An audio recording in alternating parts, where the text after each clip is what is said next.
तो कहानी की शुरुआत में हम देखते हैं गाबी मारू को।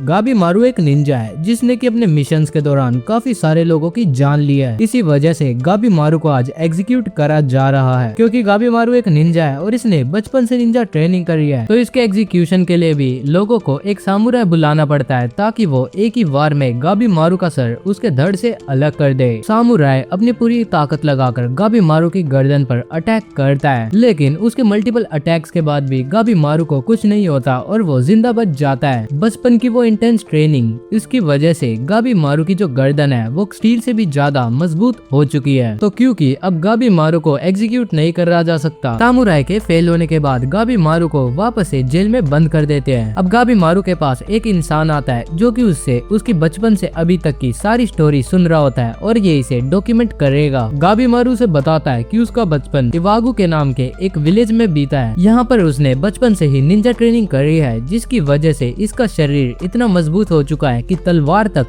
उसके शरीर को नहीं काट सकती। और इसने बचपन से जो ट्रेनिंग करी है उस ट्रेनिंग के दौरान काफी सारे बच्चों की तो डेथ ही हो जाती थी, लेकिन उसका रिजल्ट निकला है इतना मजबूत शरीर जिसे कि कोई भी ना तोड़ पाए। अब वो बंदा पूछता है, अच्छा तो जब भी तुम्हारा एग्जीक्यूशन नहीं हो पा रहा, तुम्हारे लिए तो तुम्हारे शरीर से तलवार तोड़ना एक काफी छोटी बात होगी। हाँ सही कहा तुमने, वैसे भी उस तलवार को तोड़ने के लिए मुझे अपना निंजुत्सु भी नहीं यूज करना पड़ा। तो तुम निंजुत्सु भी यूज कर सकते हो क्या? तो मुझे कुछ करके दिखा सकते हो? क्यों नहीं, वो मैंने कभी किसी को यूज करते हुए देखा ही नहीं है, तो फिर मेरी तरफ से ना है। अब अगला दिन आता है और ऑफिशियल सोचते हैं कि गाबी मारू को कैसे मारा जाए। तो वो गाबी मारू को एक बैम्बू के गिलेटिन पर टांग देते हैं और उसके बाद उसके चारों तरफ भूसा रख दिया जाता है, जिसके बाद उस भूसे में आग लगा दी जाती है। ये एग्जीक्यूशन मेथड को सबसे ज्यादा पेनफुल माना जाता है। आग में जलाने से पहले गाबी मारू को आसान मौत देने के लिए एक और तरीका यूज करा जाता है। एक सोल्जर उसकी तरफ भाला फेंकता है, लेकिन वो भाला ही टूट जाता है। अब उस भूसे में आग लगा दी जाती है। सबको लग रहा था फाइनली अब गाबी मारू मर चुका है, लेकिन इनका ये तरीका भी फेल हो गया है। अब वो बंदा गाबी मारू से पूछता है, मुझे ये समझ में नहीं आ रहा तुम मरने से इतना डर क्यों रहे हो? क्यों हमें तुमने परेशान कर रखा है? तुम्हें पता है तुम्हें हम मरवा कर ही रहेंगे, तो सरेंडर कर दो। हाँ मुझे पता है तुम मुझे मार कर ही रहोगे, लेकिन मैं तुम्हें ये बता दूं कि मैं तुमसे बचने की कोशिश नहीं कर रहा। तुम्हारे तरीके ही इतने घटिया है कि वो मुझे मार ही नहीं पा रहे। अब गाबी मारू उसे अपनी आगे की स्टोरी बताता है। गाबी मारू के बचपन में ही उनके विलेज के चीफ ने उसके माता पिता को मार दिया था, जिसके बाद विलेज के मास्टर ने ही गाबी मारू को बचपन से ट्रेन करा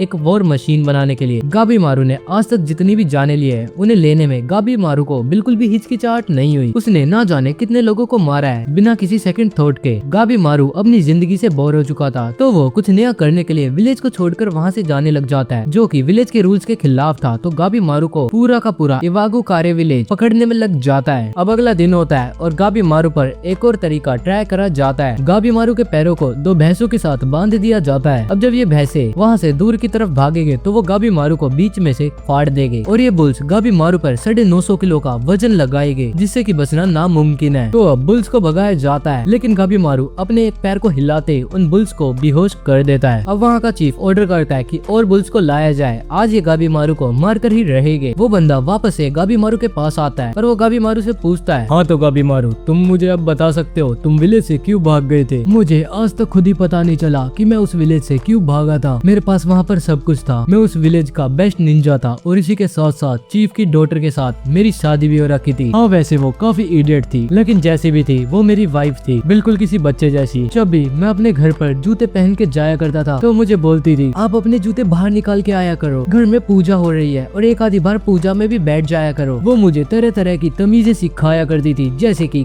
खाने के बाद थैंक यू बोलना। मुझे ये सब बकवास लगता था और मैं उस लड़की से काफी तंग आ चुका था। तो मैं विलेज चीफ के पास जाता हूँ तो विलेज का चीफ मुझे बोलता है, अच्छा तो तुमने मन बना ही लिया है इवागु कारे छोड़ने का, ठीक है तुम जैसा चाहो वैसा कर सकते हो। लेकिन तभी वहाँ पर आ जाते हैं काफी सारे निंजा जो कि मुझे पकड़ने की कोशिश करते हैं। मुझे पता था जैसे ही मैं बोलूंगा कि मैं विलेज छोड़कर जाना चाहता हूँ वहाँ का चीफ मुझे कैप्चर कर लेगा। मैं ही बेवकूफ था, मैं चीफ के पास गया, लेकिन फिर मैं जैसे तैसे कर वहाँ से भागकर आ गया और अब तुम लोगों ने मुझे पकड़ रखा है। अब गाबी मारू को मरवाने के लिए एक सामुराई को बुलाया जाता है और ये सामुराई अपने क्लैन का बेस्ट सामुराई होती है। जब वो चल रही होती है तो उसके पास एक अटेंडेंट भी चल रहा था। वो उसे बोलता है, आप जैसी नोबल लेडी को उस घटिया से निंजा पर अपनी टेक्निक्स वेस्ट नहीं करनी चाहिए, क्योंकि उसको कोई भी नहीं मार सकता। ऐसा क्यों? वो दरअसल मैंने एक र्यूमर सुना है, जितने भी इवागु कारे के निंजास होते हैं उन्हें एलिक्सर ऑफ लाइफ दिया जाता है, जो कि शिनशियोको से लाया जाता है। इस एलिक्सर ऑफ लाइफ की वजह से वे सारे इमोर्टल हो जाते हैं। एलिक्सर, माफ करना लेकिन ये एक र्यूमर है। अब गाबी मारू बैठकर सोच रहा होता है, ये लोग मुझे क्यों नहीं मार पा रहे, क्या सच में मैं अपने आप को प्रोटेक्ट कर रहा हूँ? मुझे तो जिंदा रहकर कुछ फायदा ही नहीं है, मैं तो बस यहाँ पर मरना चाहता हूँ। मैं कल बिल्कुल भी होल्ड बैक नहीं करूंगा, मैं कल अपनी जान गवा दूंगा। अब वापस से गाबी मारू को जलाया जा रहा होता है और इतनी सारी आग में से गाबी मारू आराम से बाहर निकल कर आता है। और फाइनली ये लोग गाबी मारू को मारने का लास्ट ट्राई करने वाले हैं।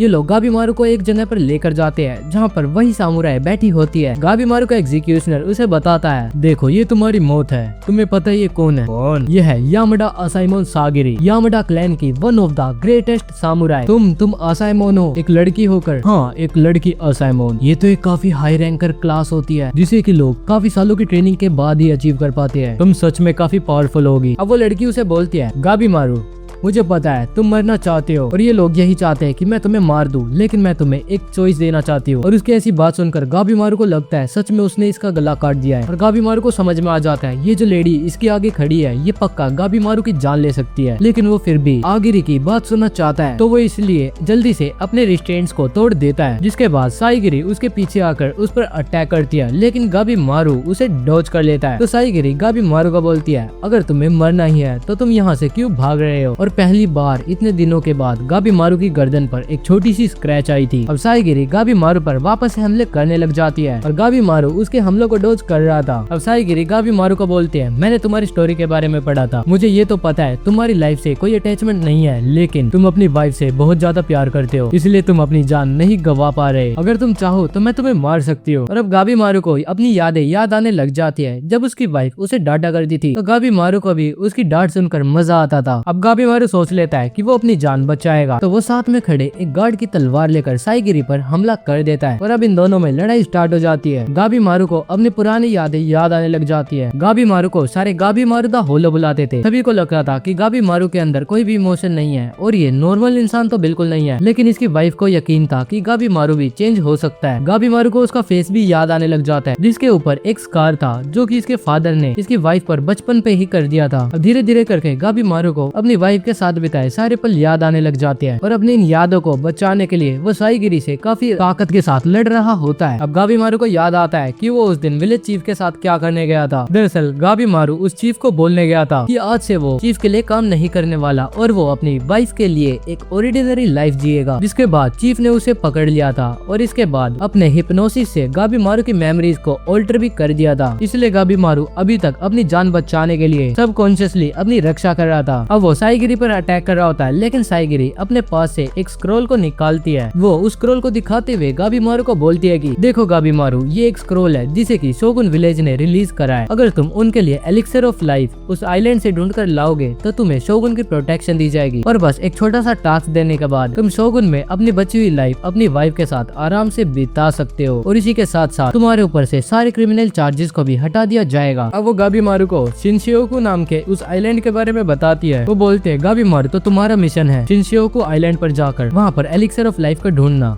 ऐसा माना जाता है पुराने टाइम से वहाँ पर कुछ बीइंग्स रहते हैं जो कि इमोर्टल है और उसका दूसरा नाम पैराडाइज भी है, लेकिन वहाँ पर काफी सारे मॉन्स्टर्स रहते हैं और आज तक ऐसा कोई भी इंसान नहीं है जो कि वहाँ पर जाने के बाद जिंदा बचा हो। शोगुन विलेज ने काफी बार वहाँ पर जाने की कोशिश करी है, लेकिन आज तक वहाँ से कोई भी जिंदा लौट कर नहीं आया। लेकिन एक बार एक नाव पे सवार एक बंदा आया था, लेकिन जब लोग उसकी नाव को देखते हैं तो उसमें काफी सारे फ्लावर्स थे और जब उन फ्लावर्स को हटाया जाता है तो उसमें से उसके शरीर के छोटे छोटे टुकड़े थे। ऐसा लग रहा था मानो उसके शरीर से ही ये फ्लावर्स उगे हो। गाबी मारू को बिल्कुल भी यकीन नहीं होता, ये क्या बोल रही है, जिंदा इंसान फूल कैसे बन सकता है। लेकिन साइगिरी अब उसे बताती है शोगुन विलेज का जो चीफ है अब उसे पूरा यकीन हो गया है कि वहीं पर एलिक्सर ऑफ लाइफ है, क्योंकि जो जगह किसी जिंदा इंसान को फूल में कन्वर्ट कर सकती है वहाँ पर ऐसी शक्तियों का मिलना तो आम बात ही होगी। तो इसीलिए उसने काफी सारे क्रिमिनल्स को इकट्ठा करने के लिए बोला है और जो भी उसके लिए सबसे पहले एलिक्सर ऑफ लाइफ लाएगा तो उसे उसके क्रिमिनल चार्जेस से रिहा कर दिया जाएगा और इसी के साथ साथ वो शोगुन की प्रोटेक्शन में भी आ सकता है। तो क्या तुम मेरे साथ वहाँ पर चलना चाहोगे? देखो तुम अपनी वाइफ के साथ वापस से मिल सकते हो। अब तभी पीछे से गाबी मारू का एग्जीक्यूशनर बोलता है, ए लड़की, ये क्या बोल रही हो तुम? तुम्हें यहाँ पर इसे मारने के लिए लाया है, ना कि इसे रिक्रूट करने के लिए। अगर तुम ये काम नहीं कर सकती तो हम पर छोड़ दो, हम गाबी मारू द होलो को मार देंगे। अब गाबी मारू वहाँ पर निंजुत्सु का यूज करता है, जिसकी वजह से वो वहाँ के सारे लोगों को मार देता है। और अब वो साइगिरी के साथ एलिक्सर ऑफ लाइफ को खोजने निकल पड़ता है। लेकिन इससे पहले गाबी मारू और बाकी सारे क्रिमिनल्स को वापस से उस विलेज में बुलाया जाता है, जहाँ पर ये सारे लोग बंधे हुए बैठे होते हैं। और एक बंदा आकर अनाउंसमेंट करता है, अब सभी लोगों का शुक्रिया, ये जो आदमी आपके आगे बैठा हुआ है ये है टोकुगावा नारियोशी। नॉर्मली तुम जैसे लोगों को योर मैजेस्टी की प्रेजेंस में बैठने का भी मौका नहीं मिलेगा। लेकिन इससे पहले वो आगे कुछ बोल पाता, सारे क्रिमिनल्स गुस्सा करने लग जाते हैं। वे बोलते हैं, क्या तुमने हमें यहाँ पर हमारी बेइज्जती करने के लिए बुलाया था? और तभी दो सामुराई एक दूसरे के साथ बात करते हैं कि इतने सारे क्रिमिनल्स को एक ही जगह पर बुलाना ठीक डिसीजन था। अरे ये चीज मुझसे क्यों पूछ रहे हो, ये तो शोगुन से पूछो ना। और इस तरफ सागिरी एक बुक को खोलकर सारे क्रिमिनल्स की हिस्ट्री पढ़ना स्टार्ट कर देती है। गाबी मारू भी बोलता है, अरे यार मुझे इस कपड़े से सांस लेने में दिक्कत हो रही है। सागिरी एक बार ये कपड़ा हटाना, मुझे टोकुगावा से मिलना है। चुपचाप बैठे रहो वरना तुम्हारी जान भी जा सकती है। अब वो सामुराई आगे बात करना स्टार्ट करता है, तो हाँ देखो ये है तुम्हारे सीक्रेट ऑर्डर, तुम सारे शिनशियोगु में जाओगे और वहाँ पे तुम ढूंढोगे एलिक्सर ऑफ लाइफ, एक ऐसा मैजिकल लिक्विड जिसे कि पीने के बाद बंदा इमोर्टल हो जाए। जो भी इस टास्क को कंप्लीट करेगा उसे ऑफिशियल्स की तरफ से सारे क्राइम से रिहा कर दिया जाएगा। सारे लोग ये बात सुनकर काफी ज्यादा खुश हो जाते हैं। लेकिन सागिरी एक बंदे को देखती है जिसका कि नाम था अडाची माटागोरो। ये बात सुनने के बाद अडाची बोलता है, अगर मुझे ये पार्डन मिल गई तो फिर मैं इसके बाद वापस से और लोगों को मार सकता हूँ। और ये एक सीरियल किलर है जो कि लोगों को अपने मजे के लिए मारता है। अब तभी गाबी मारू से भी एक कुनोइची बोलती है, क्या तुम गाबी मारू दा होलो हो? दिखने में तो तुम इतने स्ट्रॉन्ग नहीं लगते, क्या वाकई में पूरा का पूरा विलेज तुम्हारे पीछे पड़ा हुआ है? मुझे तो तुम्हारी शरीर देखकर इस बात का यकीन ही नहीं होता। अब वो अनाउंसर आगे अनाउंसमेंट करता है, हाँ तो सुनो, जिस आइलैंड पर तुम जाने वाले हो उसे पैराडाइज के नाम से जाना जाता है। और इसके बाद वो सभी लोगों के मास्क उतरवा कर उनके आगे पेश कर देता है उसी इंसान को जो कि उस आइलैंड से जिंदा बचकर आया था। ऐसा लग रहा था मानो उसके पूरे शरीर से फूल उग रहे हो। अब अनाउंसर अनाउंस करता है, देखो यही एक सार्जेंट है जो कि हमारे पिछले एक्सपीडिशन से जिंदा बचकर आया था, इसका हाल देख लो। और ये तो सिर्फ अकेला ही वापस आ पाया था, इसके साथ 60 और लोग थे जो कि कभी वापस आ ही नहीं पाए। हमें कोई भी आइडिया नहीं है कि उस आइलैंड पर ऐसी क्या शक्तियां है जो कि लोगों का इतना बुरा हाल कर देती है। तभी एक क्रिमिनल बोलता है, मुझे तो किसी ने बताया ही नहीं था कि ये आइलैंड इतना डेंजरस होने वाला है। तुम्हें इन चीजों से दिक्कत ही क्या है? वैसे भी तुम डेथ रो क्रिमिनल हो, आज या कल तुम्हें तो मरना ही है। उसकी बात सुनकर सारे क्रिमिनल्स गुस्सा हो जाते हैं। तभी वो रोते हुए बोलता है, लग रहा है तुम समझे नहीं, तुम सारे क्रिमिनल्स हो क्रिमिनल, तुम्हें आखिरी बार स्वर्ग में जाने का मौका मिल रहा है, एक पैराडाइज आइलैंड, तुम खुश क्यों नहीं हो? तभी उनमें से एक क्रिमिनल बोलती है, अगर ऐसी ही बात है तो तुम इस बात से श्योर हो कि एलिक्सर ऑफ लाइफ वहीं पर है? देखो इस बात का तो हमें भी कुछ नहीं पता, लेकिन यही बात का पता करने तो तुम वहाँ पर जा रहे हो। और हाँ, वहाँ पर जाना वॉलेंट्री है, अगर तुम चाहो तो यहाँ से वापस जा सकते हो। तभी एक क्रिमिनल उठकर वहाँ से जाने लगता है। चलते चलते पीछे से एक सामुराई आकर उसका काम तमाम कर देता है। अब वो अनाउंसर आगे बोलता है, देखा यही होगा ऐसे लोगों के साथ जो वहाँ पर जाना नहीं चाहते। या तो तुम उस आइलैंड पर जाकर सरवाइव करने की कोशिश करो, वरना यहाँ पर तुम्हें तुम्हारे मॉनिटर्स मार देंगे। अब सभी क्रिमिनल्स की गर्दन पर एक एक सामुराई तलवार रख देता है और ये सामुराई यामाडा क्लैन से बिलोंग करते हैं। और हर एक सामुराई उस क्रिमिनल से भी ज्यादा पावरफुल है जो कि उस आइलैंड पर इनके साथ जाएगा। अब वो टोकुगावा उस अनाउंसर को अपने पास बुलाता है और उसके कान में कुछ कहता है, जिसके बाद वो वहाँ पर आकर बोलता है, देखो हमारे पास इतने सारे जहाज नहीं है कि हम सारे क्रिमिनल्स को उस आइलैंड पर भेज सके, तो हमें तुम्हारे नंबर कम करने होंगे। उन लोगों को कुछ भी समझ में नहीं आता। तभी पीछे से एक बंदा बोलता है, अबे बेवकूफो, लग रहा है तुम्हें समझ में नहीं आया, ये चाहते हैं कि हम एक दूसरे के साथ लड़ाई करें, है ना? और ऐसा बोलते बोलते वो एक क्रिमिनल को तो मार भी देता है। तभी दूसरा क्रिमिनल उसे बोलता है, अबे ओए ये तूने क्या कर दिया, अब तो तू भी गया। तभी वो बंदा बोलता है, देखो आगे उनका कोई भी रिएक्शन नहीं आया, इसका मतलब ये यही चाहते हैं, तो चलो स्टार्ट करो।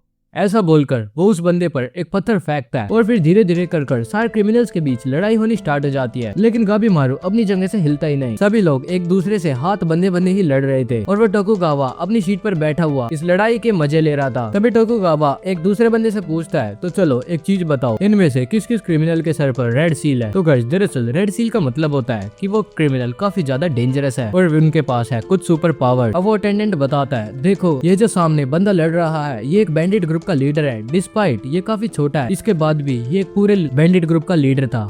इस लड़की को देखो जनाब, ये लड़की अकेली सागिबा कैसल में घुसपैठ कर रही थी और इसने काफी सारे गार्ड्स की भी जान ले ली थी। जिसके बाद आता है ये मास्टर स्वर्ड्समैन द ब्लेड ड्रैगन। इसके बारे में तो आप जानते ही हो। इस तरफ देखो, ये जो बंदा सो रहा है यह है एक जाइंट। ऐसा माना जाता है इसके खिलाफ न तलवार न भाला कोई भी काम नहीं आता। और लास्ट में है ये गाबीमारू द होलो, एक लिविंग लेजेंड। वो वहाँ पर नॉर्मली खड़ा है। अब तभी सागिरी के पास उसका बड़ा भाई आइजन भी आ जाता है। आइजन सागिरी को बोलता है, तुम इतनी घबराई हुई क्यों हो? ये तो अभी कुछ भी नहीं है, आइलैंड पर जाकर देखना अभी क्या क्या होता है। और वैसे भी आइलैंड पर तो तुम्हें खुद को भी खतरा होगा। क्या तुम वहाँ पर किसी की जान ले पाओगी? चलो मैं तुम्हें बताता हूँ तुम्हारी सच्चाई। तुम इस जॉब के लिए फिट भी नहीं हो। एक वॉरियर की बेटी को उसके मेंशन में आराम से अपनी जिंदगी बितानी चाहिए। देखो आइजन, मैं तुम्हें बस इतना बोलना चाहती हूँ, जब जरूरत पड़ेगी तो मैं जान भी ले सकती हूँ। और वैसे भी मैं एक एग्जीक्यूशनर हूँ जिसने ऑलरेडी सैकड़ों जान ले चुकी है। सागिरी को अब बचपन के दिन याद आते हैं जब वो अपने घर में रहा करती थी। उनके यहाँ किसी की मौत होना और उसके लिए लाशों को देखना एकदम नॉर्मल चीज थी। यामाडा क्लैन में लगभग सभी के साथ सेम कहानी थी। जब सागिरी बाजार में जाया करती थी तो कुछ बच्चे उसकी तरफ पत्थर फेंकते थे।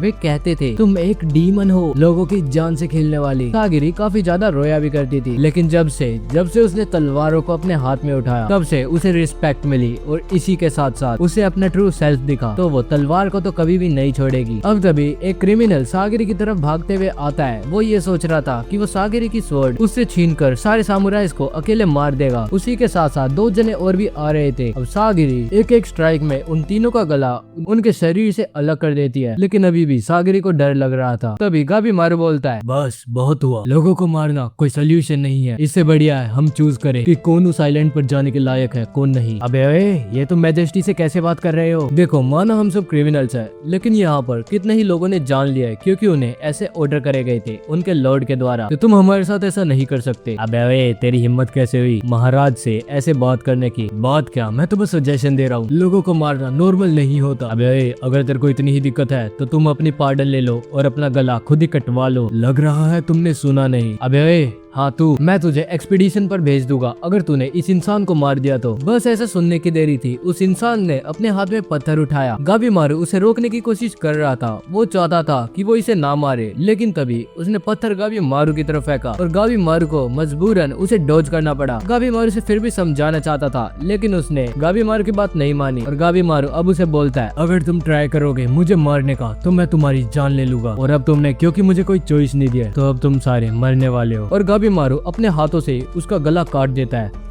जिसके बाद वो काफी सारे लोगों पर अकेले ही हमला करने लगता है। गाबीमारू अपने मुंह से अपने हाथों से सभी लोगों के गले पर, गर्दन पर, पेट पर हमला करे जा रहा था। ऐसा लग रहा था मानो गाबीमारू ने बल्कि किलिंग मशीन है। गाबीमारू ने तो बल्कि अपने चारों तरफ का वो टेंट भी फाड़ दिया था बस उन लोगों से लड़ने के लिए। टोकुगावा एम्परर, जिसे ये लड़ाई देखने में अभी तक काफी मजा आ रहा था, वो भी गाबीमारू की लड़ाई देखने के बाद काफी डर गया था। सभी लोग बोलते हैं ये कोई इंसान नहीं है, ये है एक मॉन्स्टर द होलो। सागिरी को भी लगता है कि गाबीमारू को किसी की भी जान लेने का शौक नहीं है बल्कि उसको जान लेने पर फोर्स करा जाता है। और गाबीमारू का ये ट्रू सेल्फ देखने के बाद सागिरी की आंखों में आंसू आ जाते हैं। लेकिन तभी सागिरी बोलती है, कुछ नहीं, मैं उसको अभी भी मार सकती हूँ अगर उसने मेरे ऑर्डर्स को फॉलो नहीं करा। तो अब टीम फाइनल हो गई थी। यही सारे क्रिमिनल्स उस एक्सपीडिशन पे जाने वाले हैं। सबसे पहला है आजा चौबे द बैंडिट किंग। अगला है तामिया द स्वॉर्ड ड्रैगन। उससे अगले है twisted Keyun the hunter, Hurobo the killing priest और फाइनली गाबीमारू द होलो और युजुरिहा एक कोनोइची। और जी के साथ साथ 2-3 और जने, ये टोटल 10 जने उस आइलैंड पर जाएंगे और इन्हीं के साथ एक एक यामाडा क्लैन का भी मेंबर जाएगा। और फिर इन सभी क्रिमिनल्स को एक शिप पर बिठाकर अगले दिन उस आइलैंड की तरफ ले जाया जाता है।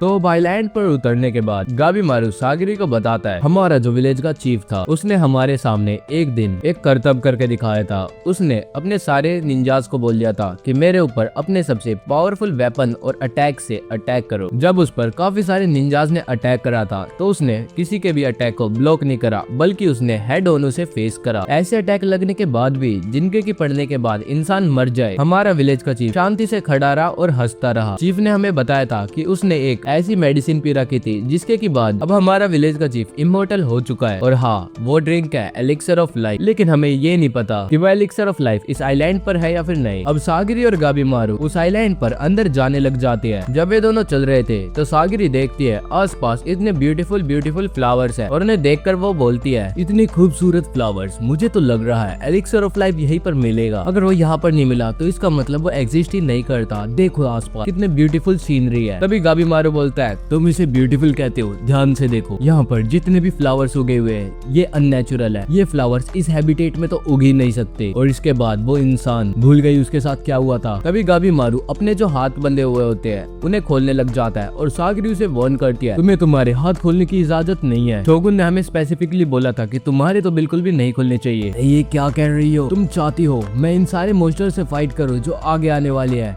वो भी मेरे हाथ बंधे बंधे? पागल तो नहीं हो गई हो? पागल हुई हो या नहीं, लेकिन तुम अपने हाथ नहीं खोलोगे। गाबीमारू से बोलता है, अरे यार थोड़ी देर के लिए रूल्स को साइड कर दो। देखो उन्होंने हमें खाने के लिए सिर्फ 3 दिन का राशन दिया है। हिंट के नाम पे बस हमें ये सेब की ड्राइंग बना कर दे दी। तुम चाहती हो कि मैं इतनी बेकार कंडीशंस में एलिक्सर ऑफ लाइफ ढूंढूं? तभी सागिरी अपनी तलवार को गाबीमारू की गर्दन के पास ले आती है और उसे बोलती है, अपने हाथों को बांधो। अगर तुम कंफ्यूज हो तो मैं तुम्हें बता देती हूँ, मैं यहाँ पर तुम्हारी एग्जीक्यूशनर हूँ, एलाई नहीं। अगर तुमने मेरे लिए कोई भी प्रॉब्लम कॉज करी तो मैं तुम्हारी जान ले लूंगी। और गाबीमारू भी अपने हाथों को वापस से बांध लेता है। तभी उसके ऊपर एक काफी भारी से गोले से हमला हो जाता है और ये हमला कर रहा था उस जाइंट ने। जाइंट खुश हो जाता है कि फाइनली मैंने एक इंसान को तो मार ही दिया। तभी गाबीमारू उठकर खड़ा हो जाता है और बोलता है, अरे वाह, तुमने तो मुझे सरप्राइज कर दिया।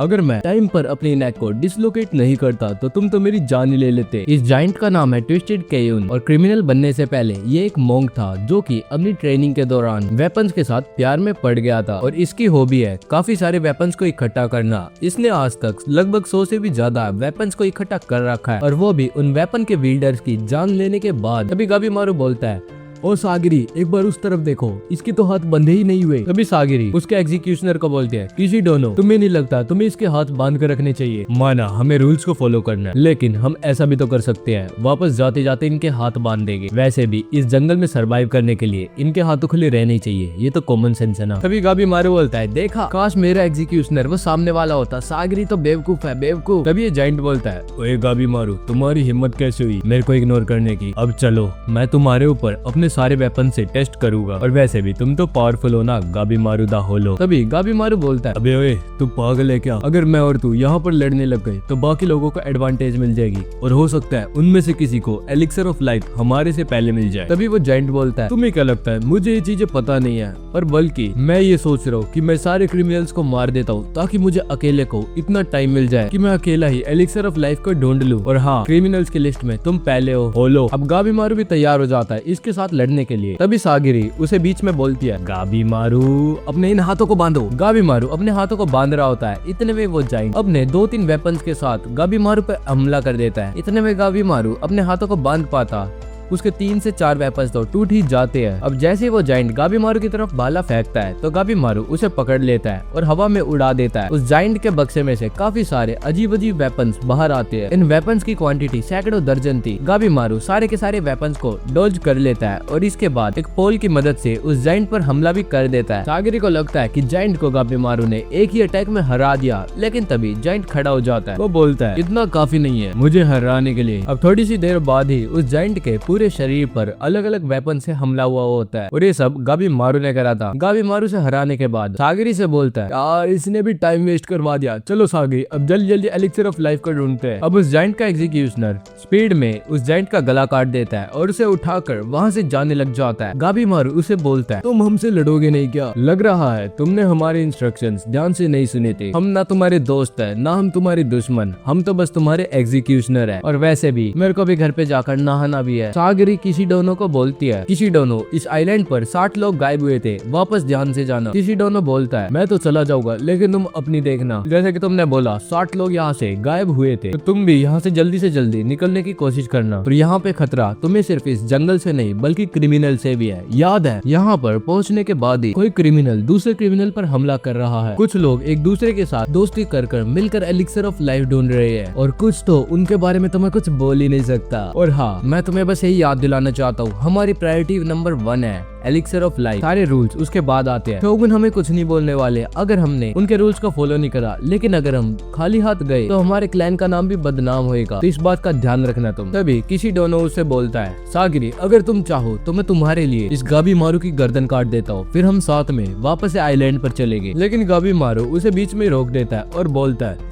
वैसे भी हमारे पास टाइम कम है, चलो सागिरी यहाँ से। अब हम दूसरे एग्जीक्यूशनर को देखते हैं, जो कि अपनी बोट को शोर के पास खड़े एक पेड़ से बांध रहा था। तभी उसका जो क्रिमिनल था रुक्रियोटा, वो उस पर हमला कर देता है। वो एग्जीक्यूशनर जब उसे काटने के लिए आगे बढ़ता है तो रुक्रियोटा की स्किन से टच होते ही उसकी तलवार के काफी सारे टुकड़े हो जाते हैं और रुक्रियोटा अपने ही एग्जीक्यूशनर को मार देता है और मारने के बाद उसे खाने भी लग जाता है। इसी के साथ साथ साय नाम का ये बंदा भी अपने ऊपर हमला करने वाले क्रिमिनल की जान ले लेता है। और रही बात उस लड़की की, तो उसका एग्जीक्यूशनर उसका गला काट देता है और इस किनोइची ने भी अपने एलाई की जान ले ली थी। अब किशिडोनो वहाँ से चला जाता है। तभी सागिरी सोचती है हमें किस डायरेक्शन में जाना चाहिए, लेकिन गाबी मारू उस पर एक स्वॉर्ड से हमला कर देता है। सागिरी जैसे तैसे कर बचती है। सागिरी को समझ में नहीं आता इस गाबी मारू का कैरेक्टर क्या है। अब गाबी मारू और सागिरी के बीच में लड़ाई होनी स्टार्ट हो जाती है। सागिरी से रुकने के लिए बोलती है, लेकिन गाबी मारू उसकी बात नहीं मानता। सागिरी और गाबी मारू वापस से एक दूसरे के साथ लड़ने लग जाते हैं। गाबी मारू बंधे हुए हाथों के साथ ही सागिरी के साथ इक्वल टर्म्स पे फाइट कर रहा था। अब तो गाबी मारू ने अपने हाथ भी खोल लिए थे और वो सागिरी का काम तमाम करने के लिए मान जाता है। लेकिन पता नहीं गाबी मारू अपने आप को होल्ड बैक कर रहा था। वो सागिरी को मारने में काफी ज्यादा हेजिटेट भी कर रहा था। अब इसे समझ में आता है ऐसा क्यों, क्योंकि इसकी वाइफ ने गाबी मारू को बोला था कि कभी भी तुम्हें किसी इंसान की जान नहीं लेनी चाहिए। गाबी मारू अपनी वाइफ को बोलता है,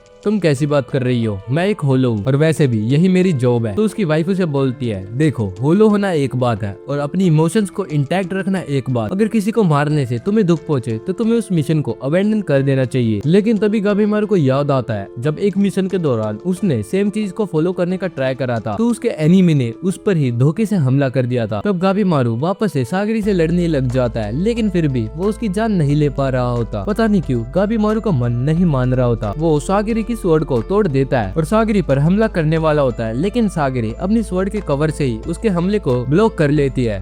अब गाबी मारू सागिरी को बोलता है, सागिरी तुम्हें भी पता है अब तुम मेरी जान नहीं ले सकती, तो क्यों ना तुम सरेंडर कर दो। और वैसे भी मुझे और क्रिमिनल्स का तो नहीं पता, लेकिन अगर मैं तुम्हारी जान लेऊंगा तो मुझे थोड़ा दुख होएगा। अच्छा तो दुख होएगा, इसका मतलब तुम्हारे अंदर अभी भी इमोशंस है। अब थोड़ी देर की फाइट के बाद गाबी मारू सागिरी के ऊपर बैठा होता है और सागिरी की गर्दन पर होती है गाबी मारू की तलवार। सागिरी को लगता है अब तो इसका काम तमाम हो जाएगा, लेकिन गाबी मारू बीच में रुक जाता है। गाबी मारू अब अपना मन बना लेता है कि वो सागिरी की तो जान ले ही नहीं सकता। सागिरी को भी समझ में आ जाता है गाबी मारू अपनी मर्जी से लोगों को नहीं मारता, बल्कि सर्कमस्टांसेस ही गाबी मारू को फोर्स करती है, वरना गाबी मारू के अंदर तो काफी सारी इमोशंस है और वो किसी चींटी को भी ठेस नहीं पहुंचा सकता। गाबी मारू की आंखों में आंसू आ जाते हैं। वो बोलता है, मैं इतना वीक कैसे हो गया, अगर मैंने अपने आप को स्ट्रॉन्ग नहीं बनाया तो मैं यहाँ पर सर्वाइव नहीं कर पाऊंगा और अपनी वाइफ के साथ नहीं मिल पाऊंगा। तभी सागिरी गाबी मारू को बोलती है, ये वीकनेस नहीं बल्कि तुम्हारी स्ट्रेंथ है। और सागिरी उसकी स्वॉर्ड को उसकी शीथ में डाल लेती है और बोलती है, गाबी मारू मैंने अभी तक तुम्हें जितना ऑब्जर्व करा है मैंने बस ये नोटिस करा है कि तुम्हारी इमोशंस तुम्हें स्ट्रॉन्गर बनाती है। अगर तुम्हारे अंदर इमोशंस नहीं होती तो तुम अभी मुझे मार देते, लेकिन तुमने ऐसा नहीं करा। इसका मतलब तुम्हारे अंदर अभी भी इंसानियत जिंदा है। तो चलो मिलकर सरवाइव करते इस आइलैंड पर और ढूंढते एलिक्सर ऑफ लाइफ, ताकि तुम अपनी वाइफ से मिल सको। अब हम स्वॉर्ड मास्टर को देखते हैं जो कि इस आइलैंड पर आगे बढ़ रहा था। वो देखता है कि काफी सारे स्टैचूज उस आइलैंड पर ऐसे रखे हुए जैसे कि किसी इंसान ने उन्हें वहाँ पर रखा हो। वो और उसका एग्जीक्यूशनर आसपास की चीजों पर ध्यान दे ही रहा होता है।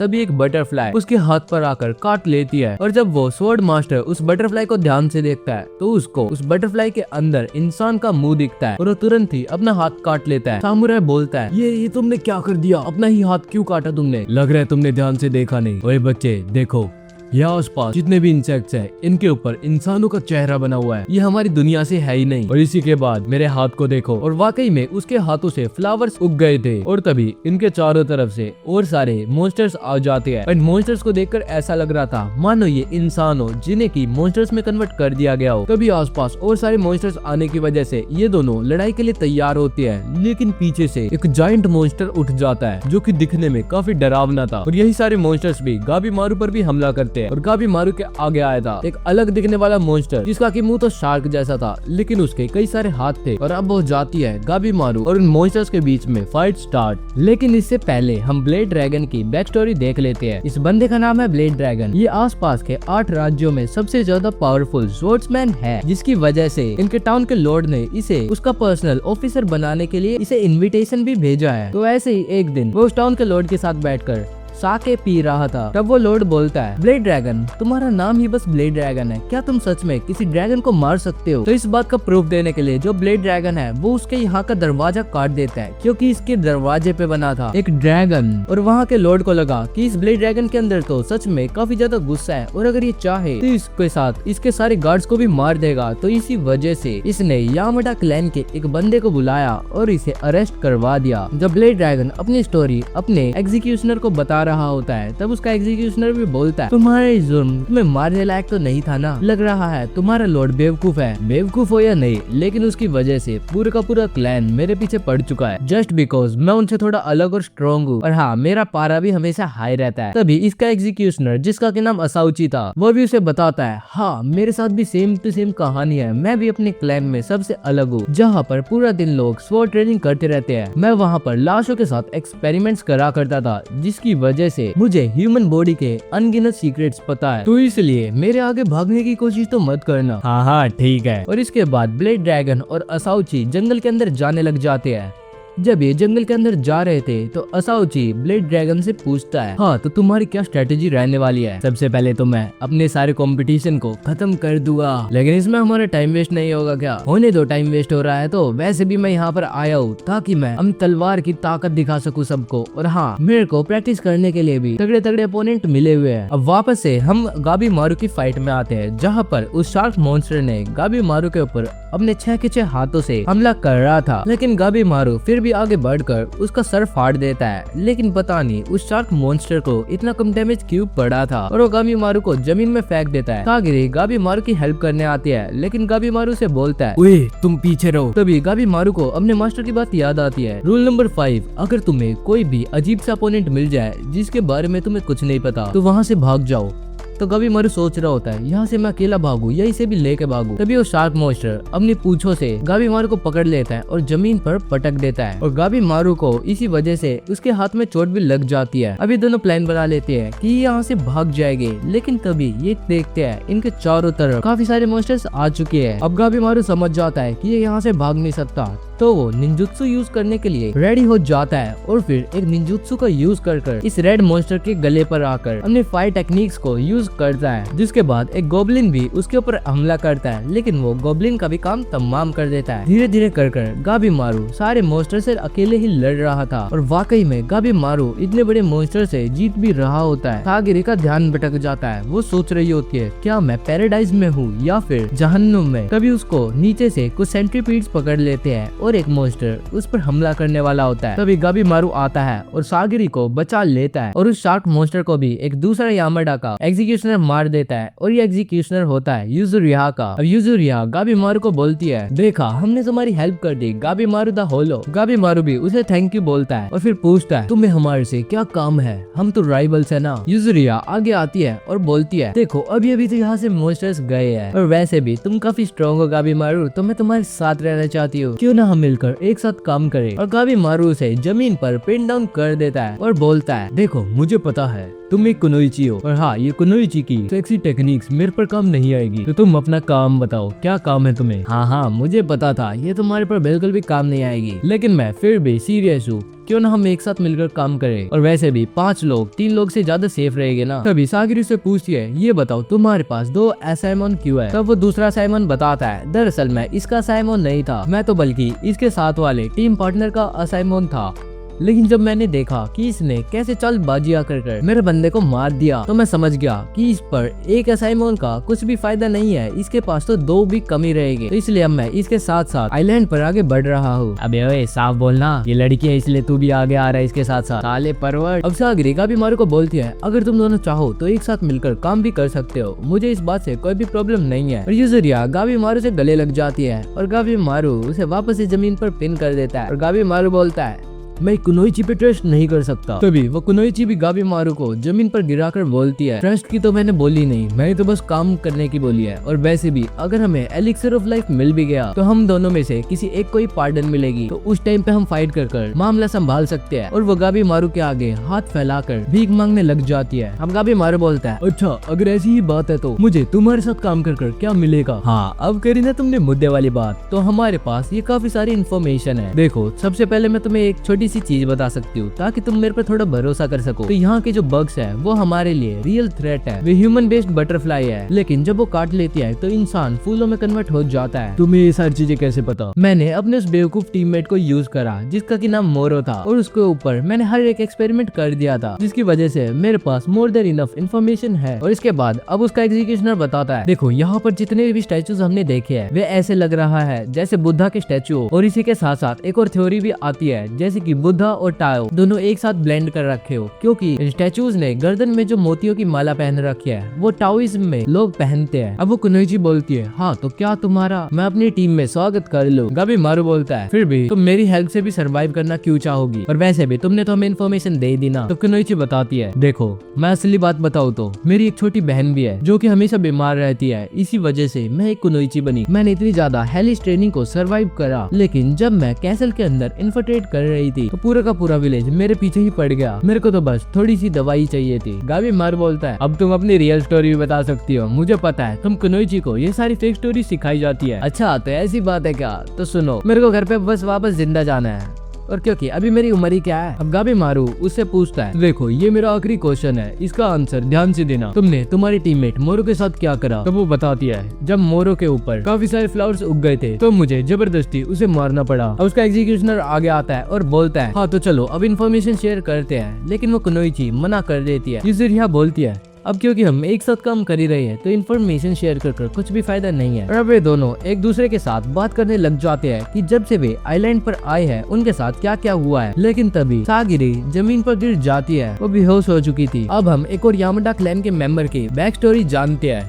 इसका नाम है टोमा। इसने 1 महीने के अंदर एक रैंक को अचीव कर लिया, जिसके की बाद इसे बोला था कि अब तुम अपना फाइनल टेस्ट दोगे एक एग्जीक्यूशन परफॉर्म करने के बाद। तो टोमा अपने इंस्ट्रक्टर को बोलता है, मेरे पास इस चीज के लिए एक रिक्वेस्ट है सर। और इसके बाद वो जेल में जाकर एक क्रिमिनल को चूज कर लेता है। दरअसल ये क्रिमिनल इसका खुद का अपना भाई था। टोमा एग्जीक्यूशनर भी इसलिए बना था ताकि वो अपने भाई को प्रोटेक्ट कर सके। इसी वजह से टोमा और उसका भाई इस आइलैंड पर आ चुके हैं ताकि इसे ये पार्डन दिलवा सके। यहाँ पर पहुँचने के बाद जब ये लोग मॉन्स्टर्स देखते हैं तो टोमा का भाई अकेले ही सारे मॉन्स्टर से लड़ने लग जाता है। टोमा का बचपन काफी ज्यादा दुख में बीता था। इसके फादर को एग्जीक्यूट करा जा चुका था। इसका भाई था जिसने की उसका हमेशा साथ दिया था। तभी एक दिन कुछ बैंडिट आकर इन पर हमला कर देते हैं, लेकिन सरप्राइजिंगली वो बैंडिट टोमा के भाई के साथ दोस्ती कर लेते हैं और ऐसे ही एक दिन ये लोग पकड़े जाते हैं। लेकिन टोमा का भाई अपने आप को सेक्रीफाइस कर टोमा को बचा लेता है ताकि वो इन फ्यूचर बड़ा हो उसे खुद को बचा सके। अब ये दोनों मिलकर साथ में लड़ रहे थे, तभी टोमा को एक मॉन्स्टर बालों के साथ पकड़ लेता है। लेकिन टोमा का भाई उसे वहीं पर छोड़कर आगे भागने लग जाता है। टोमा को लगता है कि उसका भाई उसे धोखा दे चुका है और मरने के लिए यहीं पर छोड़ जाएगा, लेकिन तभी उसका भाई आकर उसे प्रोटेक्ट कर लेता है। अब इनके चारों तरफ जो मॉन्स्टर्स खड़े थे वो ऐसा कुछ बोल रहे थे, किसी को जान से मारना एक पाप है, हर एक चीज जिंदा है, हर एक चीज में लाइफ है। लेकिन इनकी इन बातों को सुनकर टोमा के भाई को काफी ज्यादा गुस्सा आ गया था और वो अकेले ही सबको मारने लग जाता है। धीरे धीरे कर वो काफी सारे गोड्स की जान ले लेता है। वो अकेले ही एक पूरा का पूरा पहाड़ बना देता है मॉन्स्टर्स को मारने के बाद। अब टोमा का भाई टोमा को बोलता है, चलो भाई आगे चलकर उस एलिक्सर ऑफ लाइफ को ढूंढते हैं और इसके बाद हम उन्हें नहीं देने वाले एलिक्सर ऑफ लाइफ, हम खुद ही पी लेंगे। अगर हम खुद ही अमर हो गए तो वे हमारा कर ही क्या लेंगे। लेकिन टोमा को पता था कि इस आइलैंड पर सरवाइव करना काफी ज्यादा मुश्किल होगा। अब अगला दिन होता है और हम देखते हैं सागरी को, जो कि अभी अभी बेहोशी से उठी थी। सागरी उठते ही बोलती है, मैं ये कहाँ पर आ चुकी हूँ। तो दूसरा एग्जीक्यूशनर उसे बाहर लेकर जाता है, जहाँ पर वो देखती है गाबी मारू खाना बना रहा है, गिंजो उसके कपड़े ढील रहा है और यूजुरिया आराम से सोई हुई है। तो वो गाबी मारू को बोलती है, तुमने नहीं कहा था क्या कि हम लोगों के पास काफी कम टाइम है? हाँ मुझे पता था कि हम लोगों के पास टाइम कम है, लेकिन बेहोश भी तो तुम ही हुई थी ना, ले अब ये खाओ किकात्सुगान। यूजुरिया बोलती है, अरे मुझे लगा था तुम नॉर्मल खाना बनाओगे, ये तो तुमने वापस से वही घटिया किकात्सुगान बना दिए। किकात्सुगान को बनाना काफी ज्यादा इजी होता है, और इसके साथ साथ ये आसपास मिलने वाली छोटी छोटी चीजों से बन जाती है। और हाँ, चीजों को ढूंढते ढूंढते मैंने इस आइलैंड पर भी काफी सारी स्काउटिंग कर लिया है। और मैं सिंपल सी भाषा में बताऊँ तो यहाँ पर एलिक्सर ऑफ लाइफ जैसा कुछ चीज मुझे अभी तक नहीं दिखा। अब यूजुरिया उससे पूछती है, तुम्हें एलिक्सर ऑफ लाइफ के बारे में कुछ भी पता है क्या? गाबीमारू सोचता है हमने विलेज चीफ के बारे में, लेकिन फिर उसके बाद वो उसे मना कर देता है। अब गाबीमारू उन्हें आगे बताता है, जब मैं यहाँ पर घूम रहा था तो मैंने काफी सारे फ्लावर्स को देखा। नॉर्मली तो फ्लावर्स ऐसे भी कहीं पर उग सकते हैं, लेकिन उनमें से काफी सारे फ्लावर उन सामुराई से उगे हुए थे जो कि हमारे से पहले इस आइलैंड पर भेजे हुए थे। तभी यूजुरिया उसके मुंह पर वो किकात्सु फेंकती है और बोलती है, तुम हमें जिंदा इंसानों को खिला रहे हो, पागल तो नहीं हो चुके हो तुम? अबे मैंने ऐसा कुछ यूज ही नहीं करा। हाँ, लेकिन फिर भी मुझे ये एलिक्सर ऑफ लाइफ जैसा कुछ नहीं दिखा। तो अब दूसरा वो एग्जीक्यूशनर बताता है, देखो ये सारी तो शोगुन ने चीजें सोची थी कि जहाँ पर ऐसी ऐसी चीजें मिलेगी जैसे कि किसी पैराडाइज में मिलती हो, इसीलिए इस आइलैंड को पैराडाइज भी बोला जाता है। यहाँ पर बुद्धिज्म और टाओइज्म के काफी सारे निशान है, जैसे कि तुम स्टैच्यूज को ही देख लो। क्यों ना हम पहले उन्हीं का एनालिसिस करें कि ये यहाँ पर कैसे आए। हो सकता है यहाँ पर लोकल रहने वाले कुछ लोग हो जिनके की पास वाकई में एलिक्सर ऑफ लाइफ जैसी शक्तियां हो। सागरी बोलती है, मुझे तो लगता नहीं यहाँ पर कोई भी इंसान जीता होगा। वैसे भी यहाँ के मॉन्स्टर्स और इंसेक्ट्स काफी ज्यादा डेंजरस है, और जब मैं उन्हें मार रही थी तो ऐसा लग रहा था कि मैं जिंदा इंसानों को ही मार रही हूँ। क्या तुम्हें उनके कोई रिप्रोडक्टिव ऑर्गन्स दिखे? नहीं, मेरे को अभी तक एक भी मॉन्स्टर के रिप्रोडक्टिव ऑर्गन्स नहीं दिखे। इसका मतलब है कि वे रिप्रोड्यूस नहीं कर सकते। इसका मतलब है कि वो यहाँ पर किसी के द्वारा बनाए गए हो, जैसे कि मशीन और स्वर्ड्स को बनाया जाता है। गाबीमारू एक्साइटेड हो जाता है। वो बोलता है, ऐसे क्रीचर्स जो कि रिप्रोडक्टिव ऑर्गन्स के बिना इतने सालों से जिंदा है, इसका मतलब है कि ये हमेशा से यहाँ पर थे। मतलब समझे तुम, हम एलिक्सर ऑफ लाइफ के काफी ज्यादा करीब है। अब दूसरा एग्जीक्यूशनर गाबीमारू को बताता है, गाबीमारू हमें इन मॉन्स्टर्स की इकोलॉजी के बारे में जानना पड़ेगा। हमें ये देखना पड़ेगा कि ये कहाँ पर रहते हैं, जिससे कि हम थोड़ा आइडिया लगा सके उस एलिक्सर का। अब शाम को गिंजो सागरी के पास आता है और बोलता है,